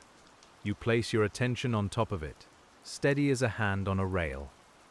A new batch may have arrived, and with it a new character for the day. The silk might be from Italian production, or from abroad, depending on trade and supply, and its quality may tell you things before any label does. The color, the hand, the regularity of the skein, and the way the end pulls free all begin the conversation. You answer with caution. A better skein opens like a polite sentence. The loops fall clearly, the end comes without a chase, and the first yards pass through the guide with a smooth, faint whisper. A poorer skein mutters from the start. It clings, twists on itself, hides crossings, and resists the easy path. You do not accuse it. You prepare yourself for the day it will give you. Sometimes the raw silk carries small irregularities from the cocoon and reeling. Filaments may be thicker in places, thinner in others, joined with tiny slubs, or carrying specks that show only when the line catches light. These faults are not dramatic, but they matter. A fine woven cloth can remember every small unevenness. Your eye becomes a patient gate. The process of doubling when threads are brought together before final twisting makes balance especially important. Each contributing thread must feed evenly, like voices entering the same quiet song. If one lags or pulls, the combined yarn takes on that imbalance. You watch the lines approach their meeting point. The joining tells you whether the preparation has been kind. There is a lovely order in the path when it works well. The silk leaves several bobbins, travels through small eyes or guides, gathers into one line, twists under the machine's turning, and winds again in a firmer form. The material seems to pass through a narrow idea of itself and come out more decided. We follow it slowly because the work's beauty is hidden in that small change. Yet beauty does not shorten the shift. You still stand, adjust, mend, and check. You still breathe warm, damp air. You still feel the pull in your shoulders when reaching too often to the same awkward place. The job's difficulty is not removed by its elegance. It may even be sharpened by it, because lovely material leaves less room for roughness. The machines need oiling and cleaning, and though someone may be assigned to the larger maintenance, every worker notices the small needs around their own station. A dry bearing complains in a faint high note. A dirty guide darkens the passing thread. Dust gathers where motion does not reach. You see these things because you live with them. The machine becomes part of your attention. Oil has a smell that can be almost comforting after years. Though it belongs to labor, it is warm, dark, slightly metallic, and it clings to rags and wood. Too much oil is also a problem near silk, because stains are unwelcome and difficult. So oil must be where it belongs, not wandering. Even usefulness needs boundaries. The cloth used to wipe guides or hands has its own texture, softened by repeated washing and roughened by embedded dust. You fold it, use a clean corner if one remains, and avoid touching the silk with anything that might mark it. Cleanliness here is not sparkling. It is practical, watchful, and never complete. The air itself brings dust back. When sunlight strengthens through the windows, you may see the suspended particles turning gently above the machines. Dust, lint, silk fly, and tiny bits of the room itself float in the warm air. They look peaceful when seen from a distance, but at the thread they can become trouble. A speck caught in the wrong place may mark, snag, or cling. You respect even the smallest intrusions. A throster's work therefore includes a kind of housekeeping that never ends. Wipe, brush, clear, cover, separate, sort, and place. These actions are not separate from production. They make production possible. People who have not worked with fine material may think cleaning is the pause between real tasks. You know it is one of the real tasks. There are also bodily forms of housekeeping. You keep your nails short enough not to catch. You keep sleeves arranged. You wipe sweat before it falls where it should not. You avoid greasy food near the thread. The worker's body becomes part of the tool system, and that can feel both skillful and confining. You bring yourself to the work in a carefully managed way. The room's temperature rises as morning develops. At first, the warmth is welcome, easing stiffness from the hands. Later, it becomes heavy, especially when the dampness deepens. Your skin feels the air rather than simply passing through it. Breathing seems slower. We can let the pace slow with it, as the silk continues its unhurried demand. A bell or clock may mark the hour, though the machines blur its edges. Time does not arrive as a clean note, but as a change in the body's wishes. The feet want shifting. The eyes want distance. The hands want a task with a larger shape, something less fine. Instead, the thread remains thin, bright and insistent. You may look briefly toward the window and see only the upper part of another building, perhaps a strip of sky, perhaps smoke crossing it. Industrial rooms often deny the full view, giving workers fragments instead. A roofline, a chimney, a line of laundry, a bird passing too quickly to become a thought. These fragments can be enough for a breath. Then the skein tightens. Not suddenly, but with a slight change in resistance that your fingers feel before the eye understands. You slow the unwinding, reach to loosen the loops, and discover a crossing hidden under the top layer. The day narrows. The problem becomes the only landscape. You tease the silk apart with the patience of someone who has done this many times and still cannot hurry it. One loop lifts, another slackens, a third reveals where it has tucked under itself. The machine is paused or slowed as needed. Around you, the room continues, indifferent and companionable. Your small difficulty is private inside the larger rhythm. When the line runs again, there is relief, but not celebration. The job gives many such tiny rescues, and almost no moments to mark them. Perhaps that is why workers develop inward measures of competence. You know when you have saved a skein from waste. You know when your join is clean. You know when the bobbin has built well. This inward knowledge may be steadier than praise. Praise can be rare, or practical, or tied to output. But the hand's confidence is immediate. It knows the difference between rough completion and good completion.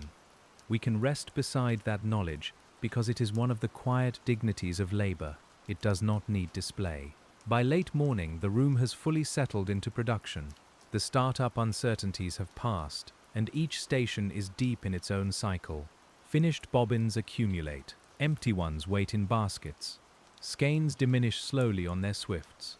The air carries a continuous low vibration that seems to enter the ribs. Your breathing adjusts to it.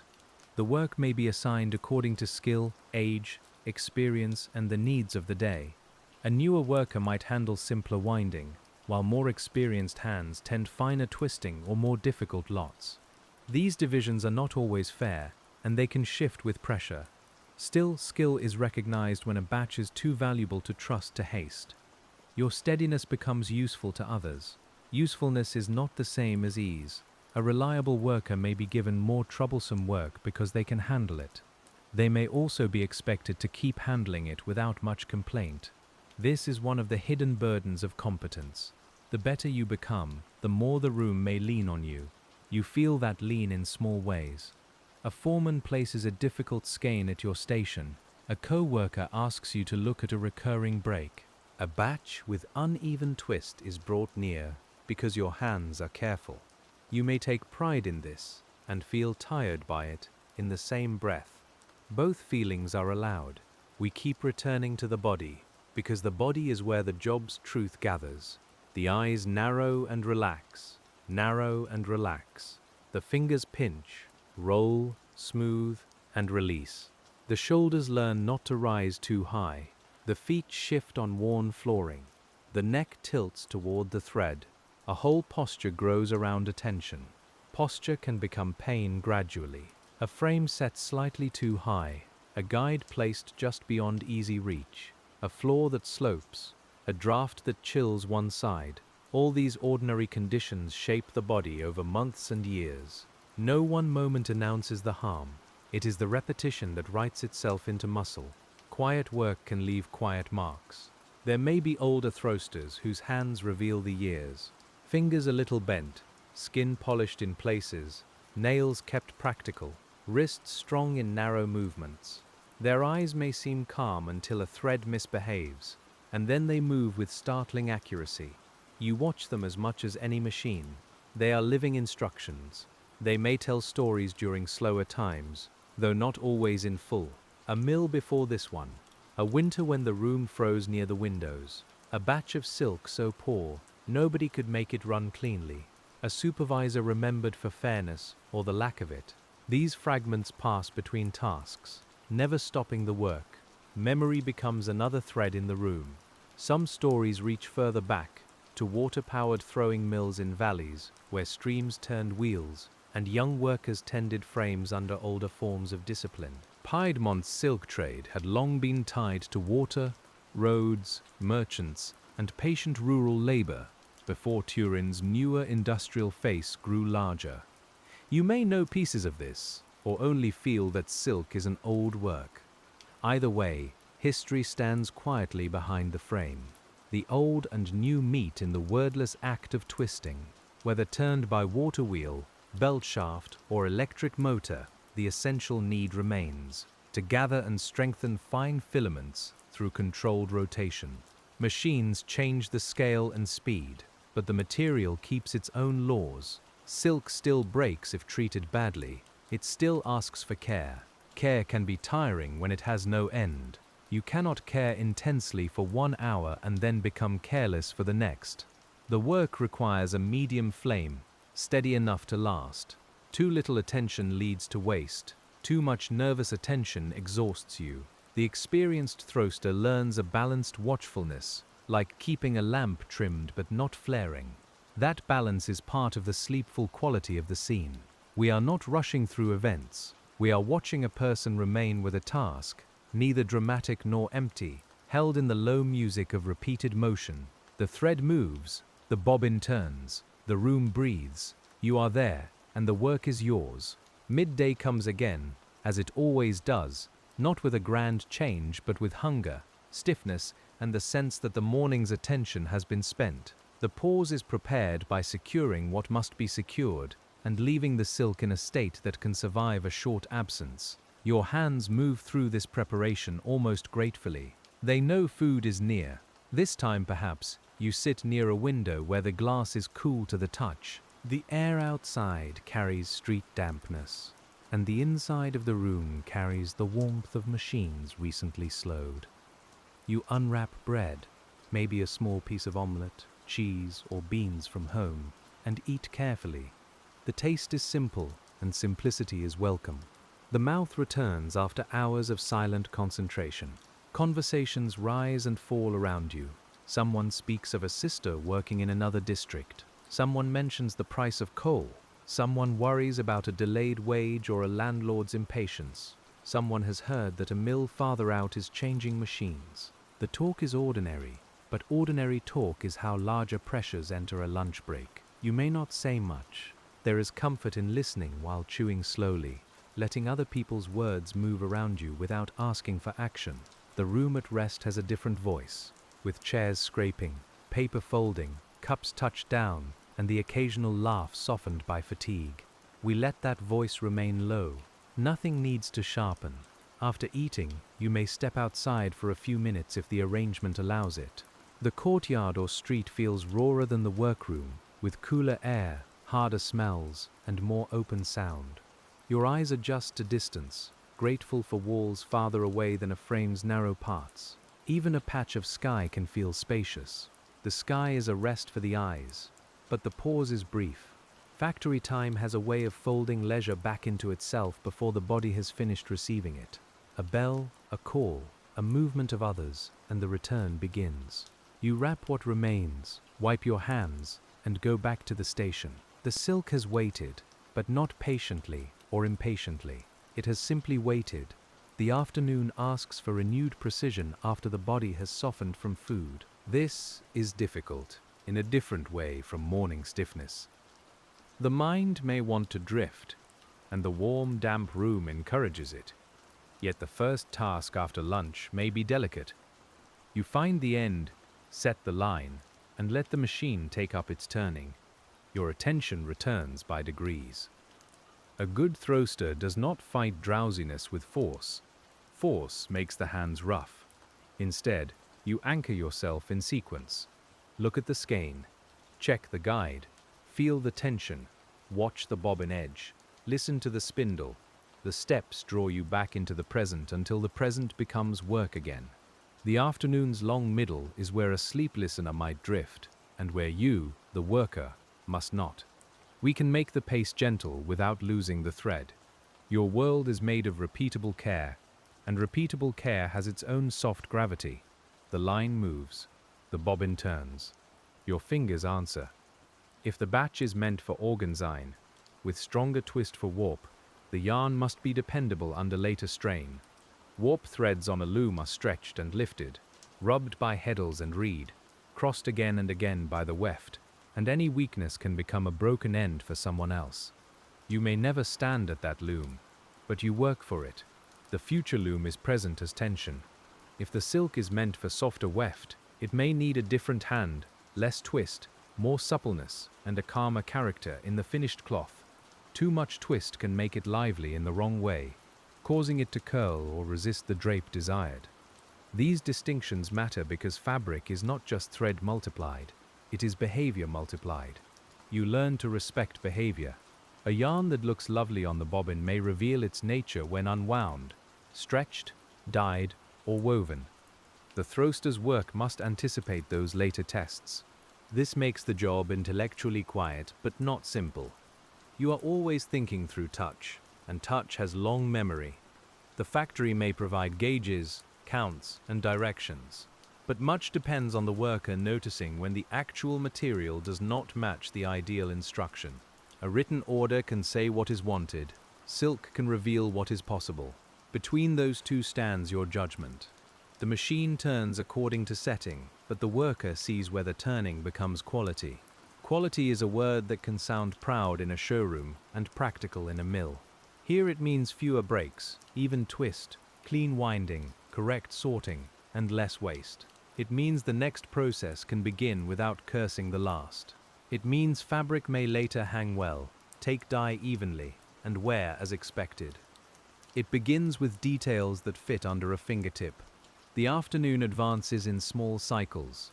A bobbin fills, is removed, is replaced. A skein thins, is adjusted, is finished. A thread breaks, is found, is joined. A guide is wiped, a label checked, a tray carried. The cycle is repetitive enough to soothe and demanding enough to tire. That is the center of the job. We can imagine the soundscape with care. Not a roar, exactly, unless the room is large and crowded, but a layered mechanical murmur, brightened by little clicks, softened by belts, and deepened by the building itself. Voices do not rise far above it. When someone speaks, you may read more from their face than their words. The room teaches half silence. Smell layers itself too. Damp silk first, then oil, then warm dust, then wood, then wool clothing, then the faint trace of food after lunch, then metal warmed by movement. If rain is near, the air carries a mineral coolness. If the day is dry, more dust lifts. The nose keeps its own ledger of conditions. The tactile world is richest of all. Silk sliding over skin, wood polished by years of hands. Metal guides cool at first, then warmer. A bobbin's rounded edge, a knot resisting the pin. The roughness of apron cloth, the slight stickiness of damp labels. You live among textures so constant they become ordinary. Ordinary does not mean insignificant. In fact, the whole purpose of this script is to let the ordinary remain visible long enough to become restful. A Turin Silk Throster's day contains no need for spectacle. It contains enough in the way a thread crosses light, the way a tired worker corrects a flaw, and the way a room keeps moving because many hands continue. Late in the afternoon, the machines may need closer watching because weariness spreads through everyone. A station left briefly unattended can create a tangle. A worker too tired to notice uneven winding may leave trouble for the next stage. Supervisors know this, workers know this, and the room's mood changes subtly. Fewer words pass. More eyes return to the work. You might feel an ache behind the right shoulder, caused by a reach repeated hundreds of times. You adjust your stance, but the machine's arrangement allows only so much relief. Industrial design often asks the body to adapt to the frame, not the frame to the body. You learn a posture that works well enough. Well enough can still hurt. The hands, meanwhile, keep their fine manners. They do not show the shoulders' complaint. They lift, guide, smooth, and join as before. This separation between inner fatigue and outward steadiness is another skill of labor. The thread receives only what it can use. Your discomfort must wait its turn. Perhaps a supervisor brings news that a particular lot must be finished before the day ends. The room does not become dramatic, but a slight tightening passes through the workers assigned to it. Pace matters now, though haste remains dangerous. You feel the familiar contradiction. Work faster, but do not hurry. Produce more, but do not waste. The demand is quiet and firm. You respond by trimming unnecessary movement. Tools closer. Eyes moving in a smaller loop. Hands returning by the shortest path. Conversation reduced. This is not frantic, it is concentrated. A skilled worker can increase pace a little by removing hesitation, not by becoming rough. The silk will not tolerate roughness. Even under pressure, certain steps cannot be skipped. Ends must be joined cleanly. Bobbins must be changed properly. Labels must remain correct. Guides must be clear. The process has a minimum dignity below which it fails. You respect that dignity because the material enforces it. As the lot progresses, finished bobbins accumulate faster. The tray grows heavier. Each bobbin holds a small portion of the hour, and together they make the demand visible. You may feel satisfaction and tension at once. The work is moving, but the clock is moving too. Both are turning. A worker nearby may quietly help by fetching empties or carrying full bobbins away if the room's customs allow it. Such help is practical, not sentimental. It keeps the line running and spreads the strain. You nod rather than speak. Gratitude can be a glance when hands are occupied. The final skeins of a demanded lot often reveal the day's whole character. If they run well, everyone breathes easier. If they tangle, the room seems to lean over them. You take one, open it carefully, and feel at once that it will need patience. The loops are not hopeless, only stubborn. You do not let the approaching hour enter your fingers. That is the discipline. The mind knows time is short, but the hand behaves as if time is generous, because only a generous hand can solve a tight skein. You lift one loop, loosen another, find the correct end, and set it to run. The machine receives it. For several minutes, it behaves. The thread passes cleanly, and the bobbin builds with a pale, even surface. You allow yourself a slow breath. Then a slight catch forms near the swift, and your fingers move before the catch becomes a knot. This is the best kind of intervention, the one almost no one notices. Prevented trouble leaves no monument. The lot finishes close enough to the required time. Perhaps not perfectly, perhaps with more strain than the record will show, but finished. The bobbins are gathered, counted, marked, and set aside. The room's pressure loosens slightly. You feel it in your shoulders before anyone speaks. The air seems to grow wider. Yet the day is not over simply because one demand has been met. There are remaining stations to secure, partial work to leave properly, and tools to return. The finishing of a lot is followed by the finishing of the room. This second kind of finishing is quieter, and in a way, more tender. It prepares the next beginning. As evening arrives again, Turin's light lowers beyond the factory windows, and the silk throwing room begins its slow change from motion to memory, while your hands keep working. The slow change from motion to memory begins first in the corners, where the light no longer reaches the small pieces of machinery and the darkened wood seems to draw inward. You remain with the active thread, because a Turin Silk Throwster cannot let the room's evening softness persuade the work to become careless. The bobbin still needs even winding. The last turns still matter. A lamp may be lit near the far wall, and its yellow light makes the silk glow differently from the day. Under the lamp, pale thread looks warmer, almost alive with a color it does not truly possess.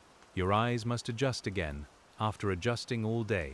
This changing light is one more small hardship that nobody counts. The workers nearest the lamps may see better in one way and worse in another. The gleam can sharpen the line, but shadows gather under guides and between moving parts. You tilt your head slightly, finding the angle that reveals the thread without blinding you with shine. We stay beside that simple adjustment, because the body makes hundreds like it. A trade lives in these minor corrections. In the last part of the shift, the room becomes full of endings. A skein empties until only a few relaxed loops remain on the swift. A bobbin reaches the thickness expected of it. A tray fills. A machine slows. A voice asks whether a lot is complete. Each ending has to be handled in order, and none of them should be allowed to tangle with the next. You may feel a small reluctance when cutting or securing the last thread from a smooth-running skein. After fighting difficult silk, a cooperative skein can seem like a companion that left too soon. The feeling is brief and practical. You set the bobbin aside and prepare the next action, because the room does not pause for sentiment. Still, the ease was real. Hard work can make good moments feel intimate. A thread that runs cleanly for half an hour gives more comfort than a visitor would understand. A guide that stays clear. A bobbin that builds evenly. A join that disappears into the line. These are small mercies. You receive them quietly. You may not even name them until they are gone. The opposite is true as well. A bad run of breaks can sour an hour, even without a single large event. The broken ends seem to multiply. Your fingers grow damp from repeated joins, and every restart carries the fear of another snap. You keep returning to calm because frustration travels into the hand. Silk is quick to notice roughness. By evening, your own patience may feel thinner than the thread. This is when training becomes most visible. Not formal training written on a wall, but the discipline built through days that required you to remain gentle while tired. You slow the hand before irritation reaches it. You let breath come first. The thread receives calm, even if calm has to be made. The machines that have finished are wiped or checked, depending on the custom of the shop. Loose silk is gathered. Tools are placed where morning will find them. A worker may bend to brush waste from under a frame, and the pale scraps cling to the broom before falling into a soft little heap. Waste silk looks almost too pretty to be refuse. The room knows better. Some waste can be used elsewhere, and this knowledge softens the sting without removing it. Short fibers, broken strands, and imperfect silk may enter other processes, less fine but still useful. Industry rarely throws value away without thinking first. Still, for the throster, every broken length is a sign of time and material diverted from the intended line. You see loss in miniature. The final counting begins in practical tones. Finished bobbins are grouped by lot, inspected quickly, and recorded or carried onward. Someone checks that the labels match. Someone notices a questionable winding and sets it aside. The spoken numbers are work sounds too, plain and necessary. They give the day an official shape. You may not be the person writing the figures, but you feel their effect. A good count can lighten the walk home. A poor count, especially after a difficult day, can settle heavily because the body knows how much effort it spent. The number does not always honor the struggle, yet it determines how the day will be remembered by the shop. That gap between effort and record is one of the quiet sorrows of many working lives. You can give care that prevents future trouble, but prevention often appears as nothing at all. No tangle, no complaint, no spoiled cloth. The absence of failure is difficult to praise. We notice it anyway, here in the warm room, because it is part of the truth. A supervisor may pass, looking over rows with an eye trained by cost, schedule, and habit. Their presence changes posture slightly, though by evening everyone is too tired for much display. They may say little if the work is acceptable. Silence can mean approval, or simply the absence of trouble. Workers learn to read those silences. You finish securing your station, and the silk left for morning lies protected. The covers fall over skeins with a soft, dull sound. Cloth over gloss. Day over possibility.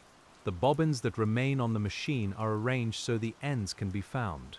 The tools are placed in familiar order. Your hands know where each thing belongs. There is a satisfaction in that order, even when the day was hard. A station left neat is a small assertion that tomorrow need not begin in confusion. You cannot control orders, wages, weather, or the quality of raw silk, but you can leave your immediate world understandable. That is not everything. It is something. When you step away, the room's stillness is almost startling. Without the full movement of machinery, you hear the building more clearly, a distant pipe, footsteps in a corridor, a door closing below, someone laughing softly near the stair. The factory seems older in stillness. Its walls hold the day's vibration after the motion has gone. Your body also holds it. The hands may tremble faintly from the repeated fine movements, or simply feel hollow, as if they are waiting for thread that is no longer there. The ears continue to hear a ghost of the machines. The feet register the floor even after you have begun to walk. Work leaves echoes in muscle. The washing place may be crowded at the end of the shift. Water splashes into basins. Soap slips between tired hands, and workers make room for one another without much discussion. The smell here changes, more human, more mineral, with wet cloth, soap, iron pipes, and the faint sourness of a long day. You wash carefully around the fingertips. They have earned gentleness. A small cut stings. You may not remember when it happened. Fine work often injures in ways too small to interrupt, and only water announces them later. You look at the place, perhaps no more than a narrow red line, and then dry it. Tomorrow, silk will find it unless it heals. That knowledge is practical and immediate. Leaving the building, you pass from the managed warmth of the throwing room into Turin's evening air. The temperature change can feel like stepping through a curtain. In winter, the cold tightens the face and clears the head. In summer, the outside may be only a different kind of warmth, broader and dustier than the room. The city has its own humidity. The tram bell sounds sharper outdoors. Wheels hiss or grind along rails, depending on weather, and the overhead wires give faint electric life to the street. You may ride if the fare is worth spending, or walk if the distance and the coins argue for walking. Many choices are made in small sums. The body's tiredness becomes part of household arithmetic. If you walk, the route gives you distance from the machines one block at a time. At first, your thoughts may remain with the unfinished batch, the difficult skein, the comment from the foreman, or tomorrow's expected lot. Then the street insists on itself. A child runs past. A shopkeeper lowers a shutter. A woman shakes a cloth from a window. Life widens around your tiredness. The river air, if your path catches it, carries a cool mineral smell, mingled with smoke from chimneys and the dampness of stone. Turin has long straight streets and arcades where footsteps can sound sheltered, even when the weather is poor. You move through them as one worker among many. The silk room becomes smaller behind you, but not gone. In a shop window, fabric may be displayed under clean light, perhaps not silk from your own hands, perhaps not even from your mill, yet the gleam is familiar enough to catch you. Smooth cloth appears effortless when it hangs there, as if it has always been smooth. You know better. Smoothness is labor made invisible. You do not need resentment to know this. There can be a quiet pride in seeing the finished world and understanding the hidden steps beneath it. The public sees sheen, color, and drape. You remember skeins, guides, humidity, joins, bobbins, and the delicate insistence of twist. Both views are true, but yours is closer to the making. At home or in a rented room, evening tasks meet you. A stove may need tending, clothes may need brushing, mending, or airing. A family member may ask about the day, and you may answer with only a few words, because explaining fine labor to someone outside it can take more energy than you have. The silk was difficult, might be enough. Those who know you hear the rest. Dinner smells stronger after the workroom's restrained sense. Soup, onions, polenta, beans, cabbage, or bread warmed near heat may fill the room with comfort, even if the meal is plain. Food returns you to the larger body after a day spent in eyes and hands. You eat with the appetite of someone who has stood long hours. The warmth moves inward. There may be little time for rest before household needs continue. Mending a stocking by lamplight uses the same eyes that have watched silk all day, though the thread is coarser and the purpose domestic. You may smile at the unfairness without saying anything. The world often gives fine workers more fine work after hours. Need does not respect fatigue. If there are children, they may be fascinated by the idea of silk but not by the discipline of it. They may imagine softness and shine, not damp rooms and aching feet. Perhaps you let them touch a harmless scrap, and their fingers marvel at the smoothness. You watch them discover the surface. You know the weight underneath. The night air through a window can be a relief. It carries distant carts, tram sounds thinning, voices from other rooms, and the occasional call that moves along the street and disappears. You may sit near it for a moment, letting coolness reach your face. The body loosens slowly. Work does not fall away all at once. Sleep comes in layers. First the hands stop wanting to do anything. Then the eyes stop holding images sharply. Then the mind releases its small accounts. The bobbin's finished. The thread breaks. The lunch conversation, the foreman's round, the price of bread. The machine rhythm may return faintly under thought. It turns until it dissolves. Before dawn, the city is quieter, but not empty. Bakers, cleaners, early carts, and workers on different schedules already belong to the morning. When you wake, it may feel as though only a thin wall has passed between one shift and the next. Your body has rested, but not enough to become new. It rarely does. The week continues. A silk throster's week in 1920s. Turin is shaped by repetition, yet no 2 days are perfectly alike. Weather changes the thread. Orders change the pressure. Machines change their moods. Workers fall ill, return, quarrel, help and adapt. The frame is familiar, but the day inside it is never fully predictable. That is why attention cannot be abandoned.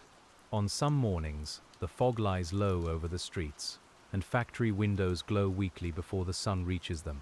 You enter the workroom with dampness already in your coat, and the silk seems less brittle under such air. The room feels closer, softer, and slightly slower. Voices are muted. Even the machines seem to start with patience. On other mornings, cold, dry air comes hard through the city, and the thread behaves differently. It snaps more readily, clings with static, or resists smooth handling. Fingers stiffen, especially if washing water was cold or gloves were not enough on the way in. The early hour becomes a test of warmth. You rub your hands together before touching the silk. The shop may try to correct the air, but buildings have limits. Old walls leak drafts, windows sweat or rattle, stoves warm one place and leave another cool. Moisture gathers unevenly. A worker near a door has a different day from a worker near the middle of the room. Conditions are shared, but never exactly equal. You learn where your station sits in that invisible map. Perhaps the left side is cooler. Perhaps afternoon sun hits the frame. Perhaps a draft crosses the skeins when the stair door opens. These details alter your handling. Skill is not only knowing silk in general, it is knowing this silk in this room, on this day, with this air. The mill's schedule may not care about such nuance. Orders must move. Buyers wait. Managers count hours. So your careful adjustments happen quietly, within a structure that may prefer simple speed. This tension between material truth and business urgency is always present. You cannot resolve it. You work inside it. When raw silk is especially fine, the room's mood may change almost respectfully. Workers handle it with greater caution. Supervisors watch waste more closely, and every broken end feels more expensive. The sheen may be cleaner, the thread more even, the potential greater. Fine material is a privilege and a burden. It asks for your best stillness. When raw silk is poor, the work can become discouraging. Breaks multiply, output falls, and the worker may feel judged by material they did not create. You can mend, loosen, and manage, but cannot make bad silk into good silk by will alone. This is one of the job's harder lessons. Care has power. but not unlimited power. We can stay with that truth without making it bitter. Many trades ask people to be responsible for conditions beyond their control. The gardener cannot command weather. The printer cannot improve bad paper beyond a point. The throster cannot remove every weakness from a poorly reeled skein. Skill matters most when it meets limits. Limits appear also in the body. A worker can learn posture, pace, and calm, but cannot stand forever without tiring. Eyes can adapt, but not without strain. Hands can become deft, but not immune to soreness. The human body is part of production, and production often asks more than the body wishes to give. This is ordinary, and it is hard. The day's first stretch passes through setting, watching, correcting, and building. By mid-morning, you may already know what kind of day it will be. The silk has told you. The machines have told you. Your own body has told you. Yet the shift continues whether the news is good or not. You settle into the knowledge and keep working. If the day is troubled, you make smaller goals. Finish this skein cleanly. Correct this bobbin. Get through the next set of breaks without letting frustration spoil the joins. Keep the lot separated. Keep the guides clean. Small goals fit better inside fatigue than large ones. They give the mind somewhere gentle to stand. If the day runs well, you enjoy it carefully, without trusting it too much. A good hour can turn difficult quickly when a hidden tangle reaches the swift. Still, there is pleasure in clean motion. You let it soothe you while it lasts. The room's rhythm becomes almost companionable. The work seems to breathe with you. A visitor might notice the shine first, but you notice the rate of motion. Too fast, and the silk grows nervous. Too slow, and production suffers, or winding may build poorly. The right pace is a compromise between material, machine, and schedule. You do not describe it in grand terms. You find it with your hand and eye. The hand and eye become partners. The eye sees a slight unevenness on the bobbin surface. The hand changes tension. The ear hears a spindle's altered note. The eye checks the thread path. The hand stops a developing snarl. This loop of perception and response continues for hours. It is a quiet form of intelligence. Because the intelligence is quiet, it can be mistaken for simple attendance. Someone may think you are only standing there while the machine does the work. You know the machine does motion, but not judgment. It turns because power reaches it. It makes good yarn only when watched, supplied, corrected, and understood. The watching is work. There is a loneliness in being necessary in ways that are not easily seen. The thread does not thank you for preventing its break. The bobbin does not praise even winding. The finished cloth will not carry your name. Yet the process depends on anonymous care. We honor that by staying with the care itself, not rushing past it toward the finished cloth. Around midday, the room's human side becomes more noticeable again. Hunger makes people glance toward the clock. Someone's pace slows. Someone else grows sharper with a troublesome machine. A quiet joke may pass down the row, softened by fatigue and machine noise. The workers are not machines, even when the day asks them to move with mechanical regularity. Lunch breaks vary in length and comfort, but whatever form they take, they give the mind a short distance from the thread. Distance changes the body quickly. Your shoulders drop, your hands open, your eyes look at faces instead of fine lines. The room becomes social, if only lightly. The worker returns from inside the task. Food is eaten with the practical care of people who know crumbs, grease, and silk do not belong together. You may wash before eating, or wipe your hands thoroughly, depending on what is available. Bread tastes of grain and the morning's hunger. Cheese tastes saltier than it might elsewhere. Water tastes clean because the mouth has been dry from attention. A co-worker may speak of family silkwork in the countryside, where silkworms once rustled through mulberry leaves in warm rooms, and children were told to keep quiet so the creatures would feed. Whether the story is memory or inheritance, it connects the factory to older domestic labor. Silk has always drawn whole households into its orbit. Your own station is only one chapter of that longer work. Those rural images are softer than the factory, but they were labor too. Feeding worms, keeping temperature, cleaning trays, sorting cocoons, and selling at the right time required care and worry. The city throwing room did not replace hardship with ease. It rearranged it into machines, shifts, wages, and rows of frames. The thread changed hands, but not its demand for patience. After the pause, the afternoon begins with the small reluctance of returning. The body has tasted rest and must give it back. You find your place, check your station, and feel the thread enter your attention again. It is almost like lowering a lamp wick to the right height. Too dim, and you miss things. Too bright, and you burn. The afternoon may involve more twisting than winding, depending on the day's assignment. The combined threads travel together in a fine line that must remain even and balanced. You watch the meeting point, where separate strands become one. That point has a quiet importance. It is where difference becomes strength.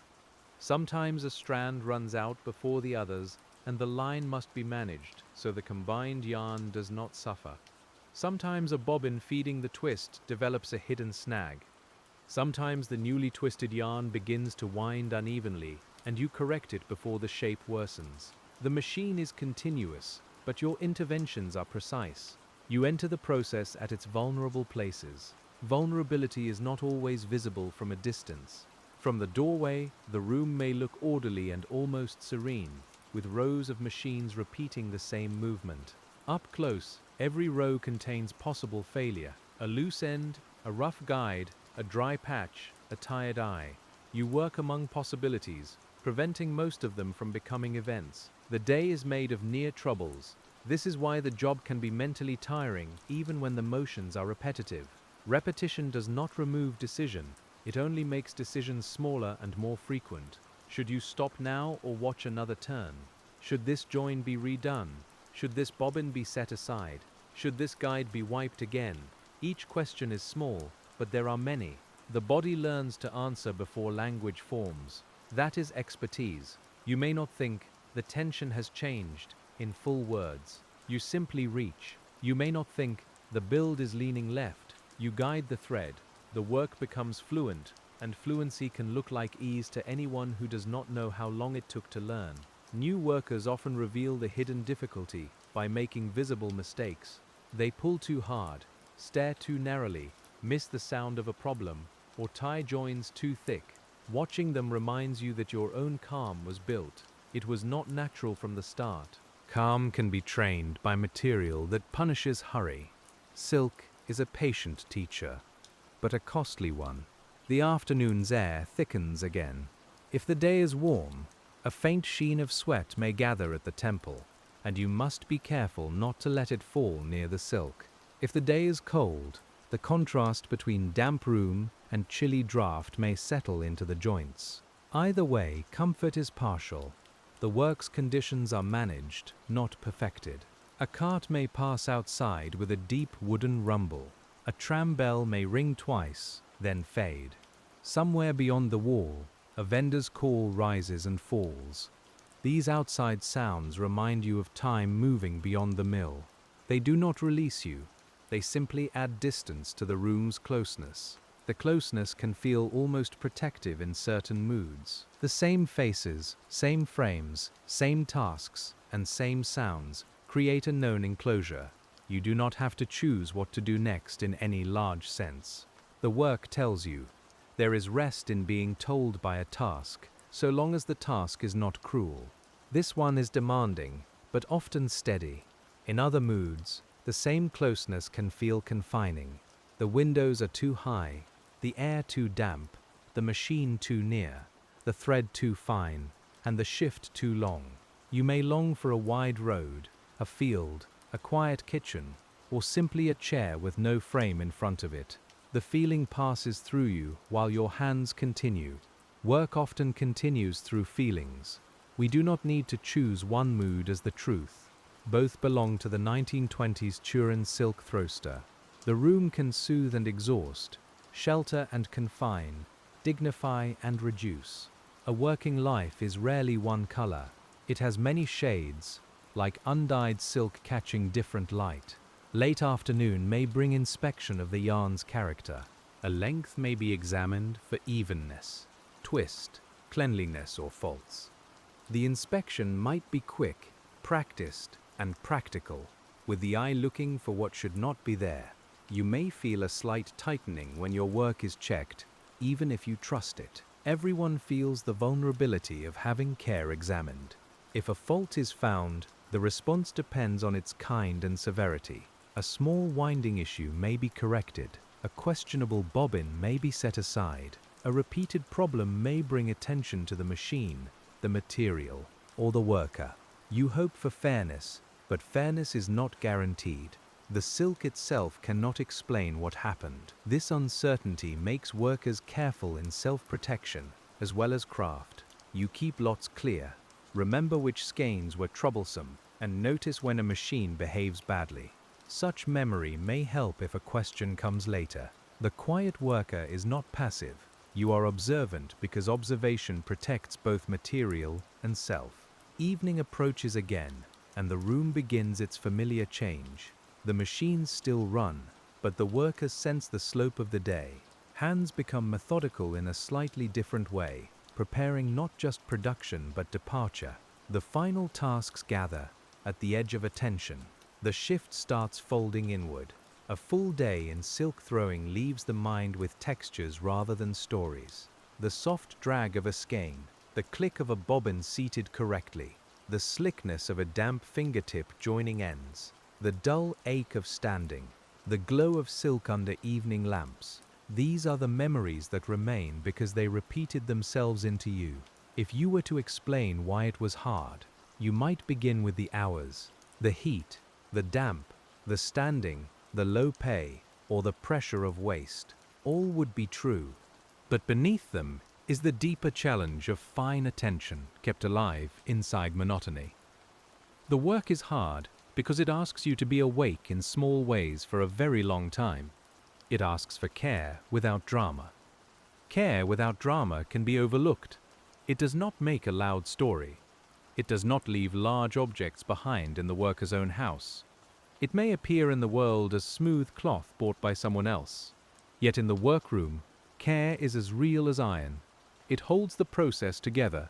The end of this day is like the end of the last, similar enough to feel timeless and different enough to belong to itself. A difficult skein near midday, a helpful glance from a co-worker, a machine note that needed attention, a bobbin that built beautifully under your hand. These small facts make the day particular. Tomorrow will have its own.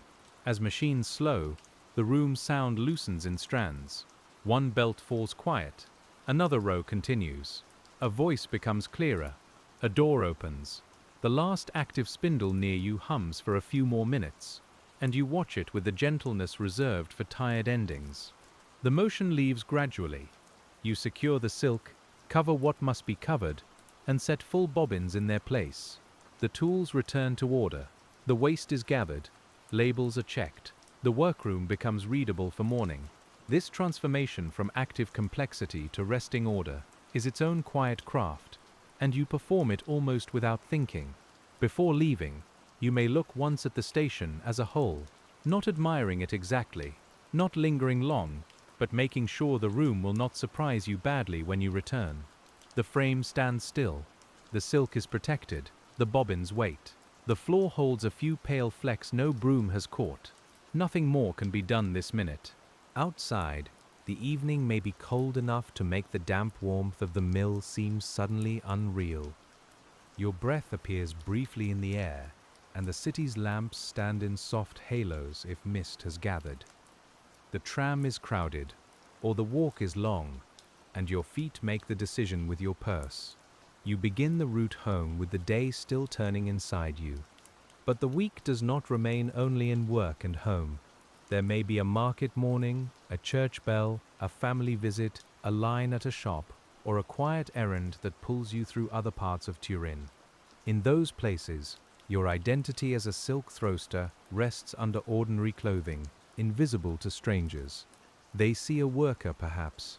They do not see the thread. Your hands may reveal it if someone knows how to look. The practical nails, the small roughened places, the way fingers reach for fine edges with automatic care. A person's trade often remains in gestures after the tools are gone.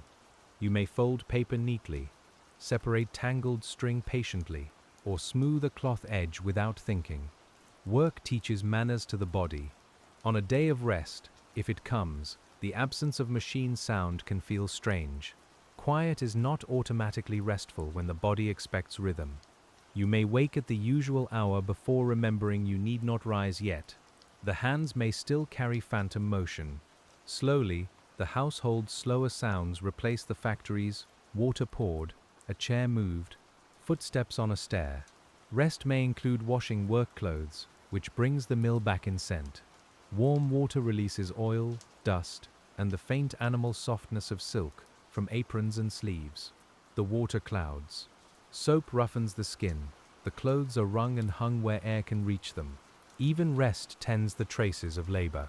If you walk through the city later, you may pass older buildings that once belonged to other rhythms of trade, storage, workshop, courtyard, and family enterprise.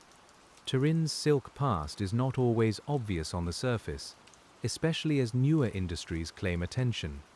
Yet the history remains in habits, surnames, trade routes, and rooms where fine work once happened. You are part of a continuity that may not announce itself.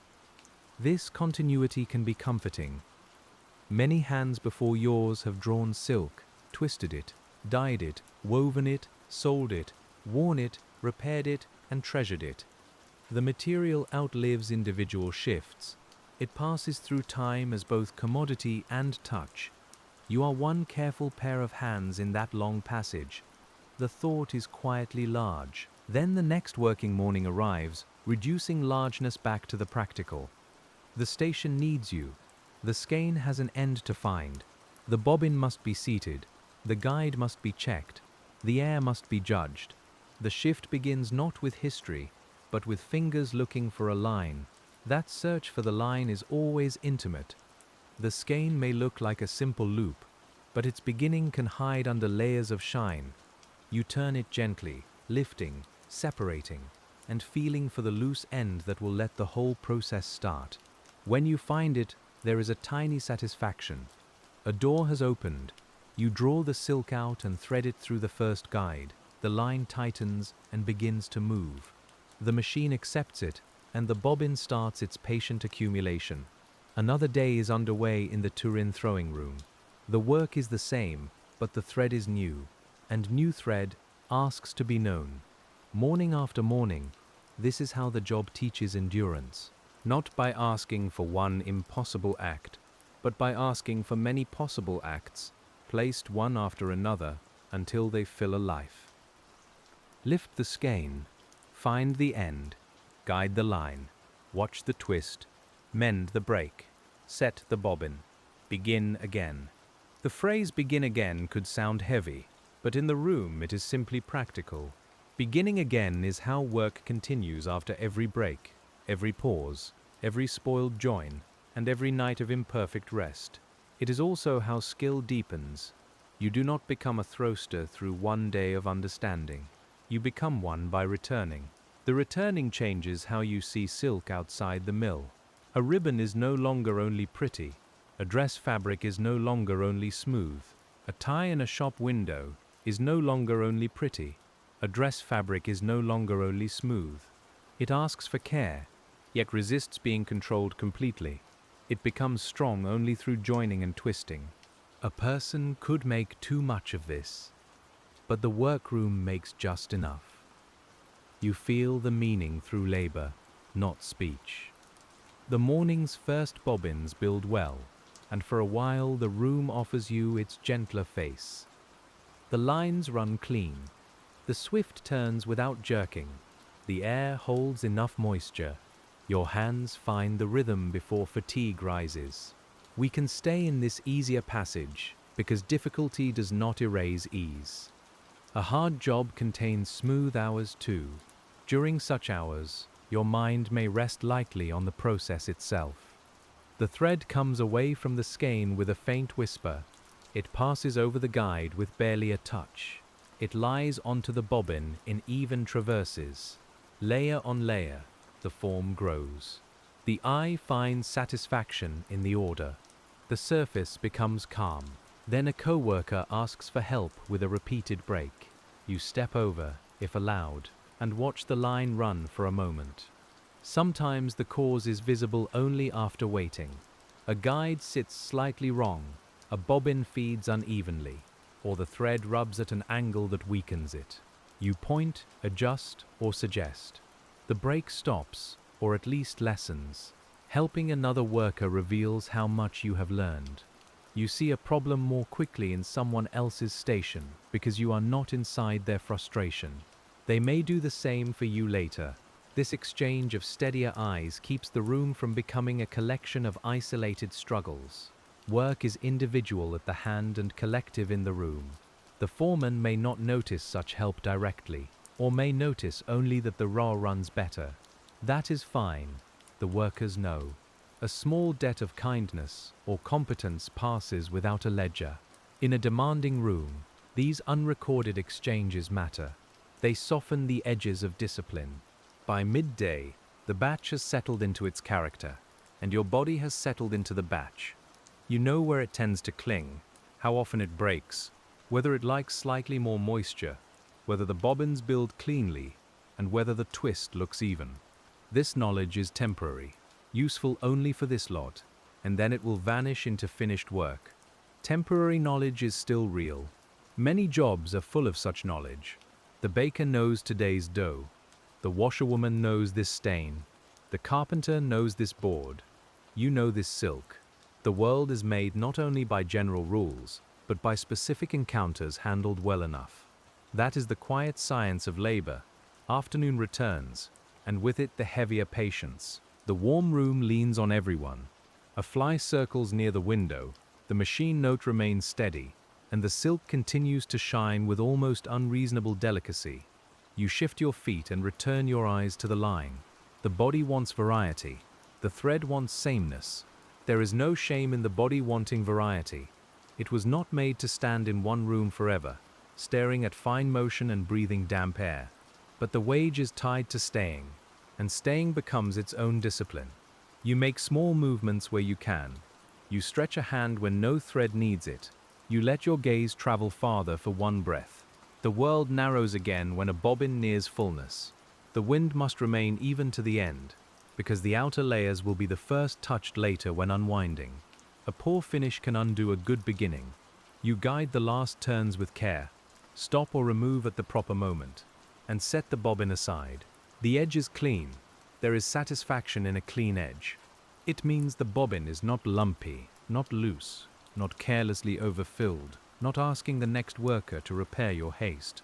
It is a small object with a rightness to it. You may place it among others and feel a quiet row forming. The row is the visible part of patience. Then you take up the next empty bobbin, and the cycle renews. Empty objects are humbling. They do not care what you have already done. They ask to be filled properly from the first turn. Your hands accept the request. The day continues. As the afternoon light tilts and the air thickens around the frames, the Turin Silk Throster's work moves back into that familiar borderland where weariness and skill share the same pair of hands. In that borderland, your hands keep their old patience a little longer, guiding the last pale lines as the room begins to loosen around you. The air is still warm with oil, damp silk, and tired cloth, but the light has softened, and the machines no longer seem to fill the whole world. One by one, their voices fall away. The thread rests where you have left it, held neatly for morning. You set the final bobbin with the others and let your fingers stay on it for half a breath, feeling the smooth curve that was made from so many small turns. There is no need to make the moment larger than it is. The row is orderly, the ends are secured, and the covered skeins lie quiet under their cloth. We can let the workroom grow still without asking anything more from it. The last sounds are simple ones. A tool placed down, a tray moved into its proper place, a soft footstep on the worn floor, a door closing somewhere beyond the frames. Your shoulders lower slowly, as if the day leaves by degrees rather than all at once. The shine of silk remains in the dimness, but it asks nothing now. Even the dust seems to settle with care. Outside, Turin is already turning toward evening, with lamps waking along the streets and a cool breath coming from the river. You do not hurry toward it.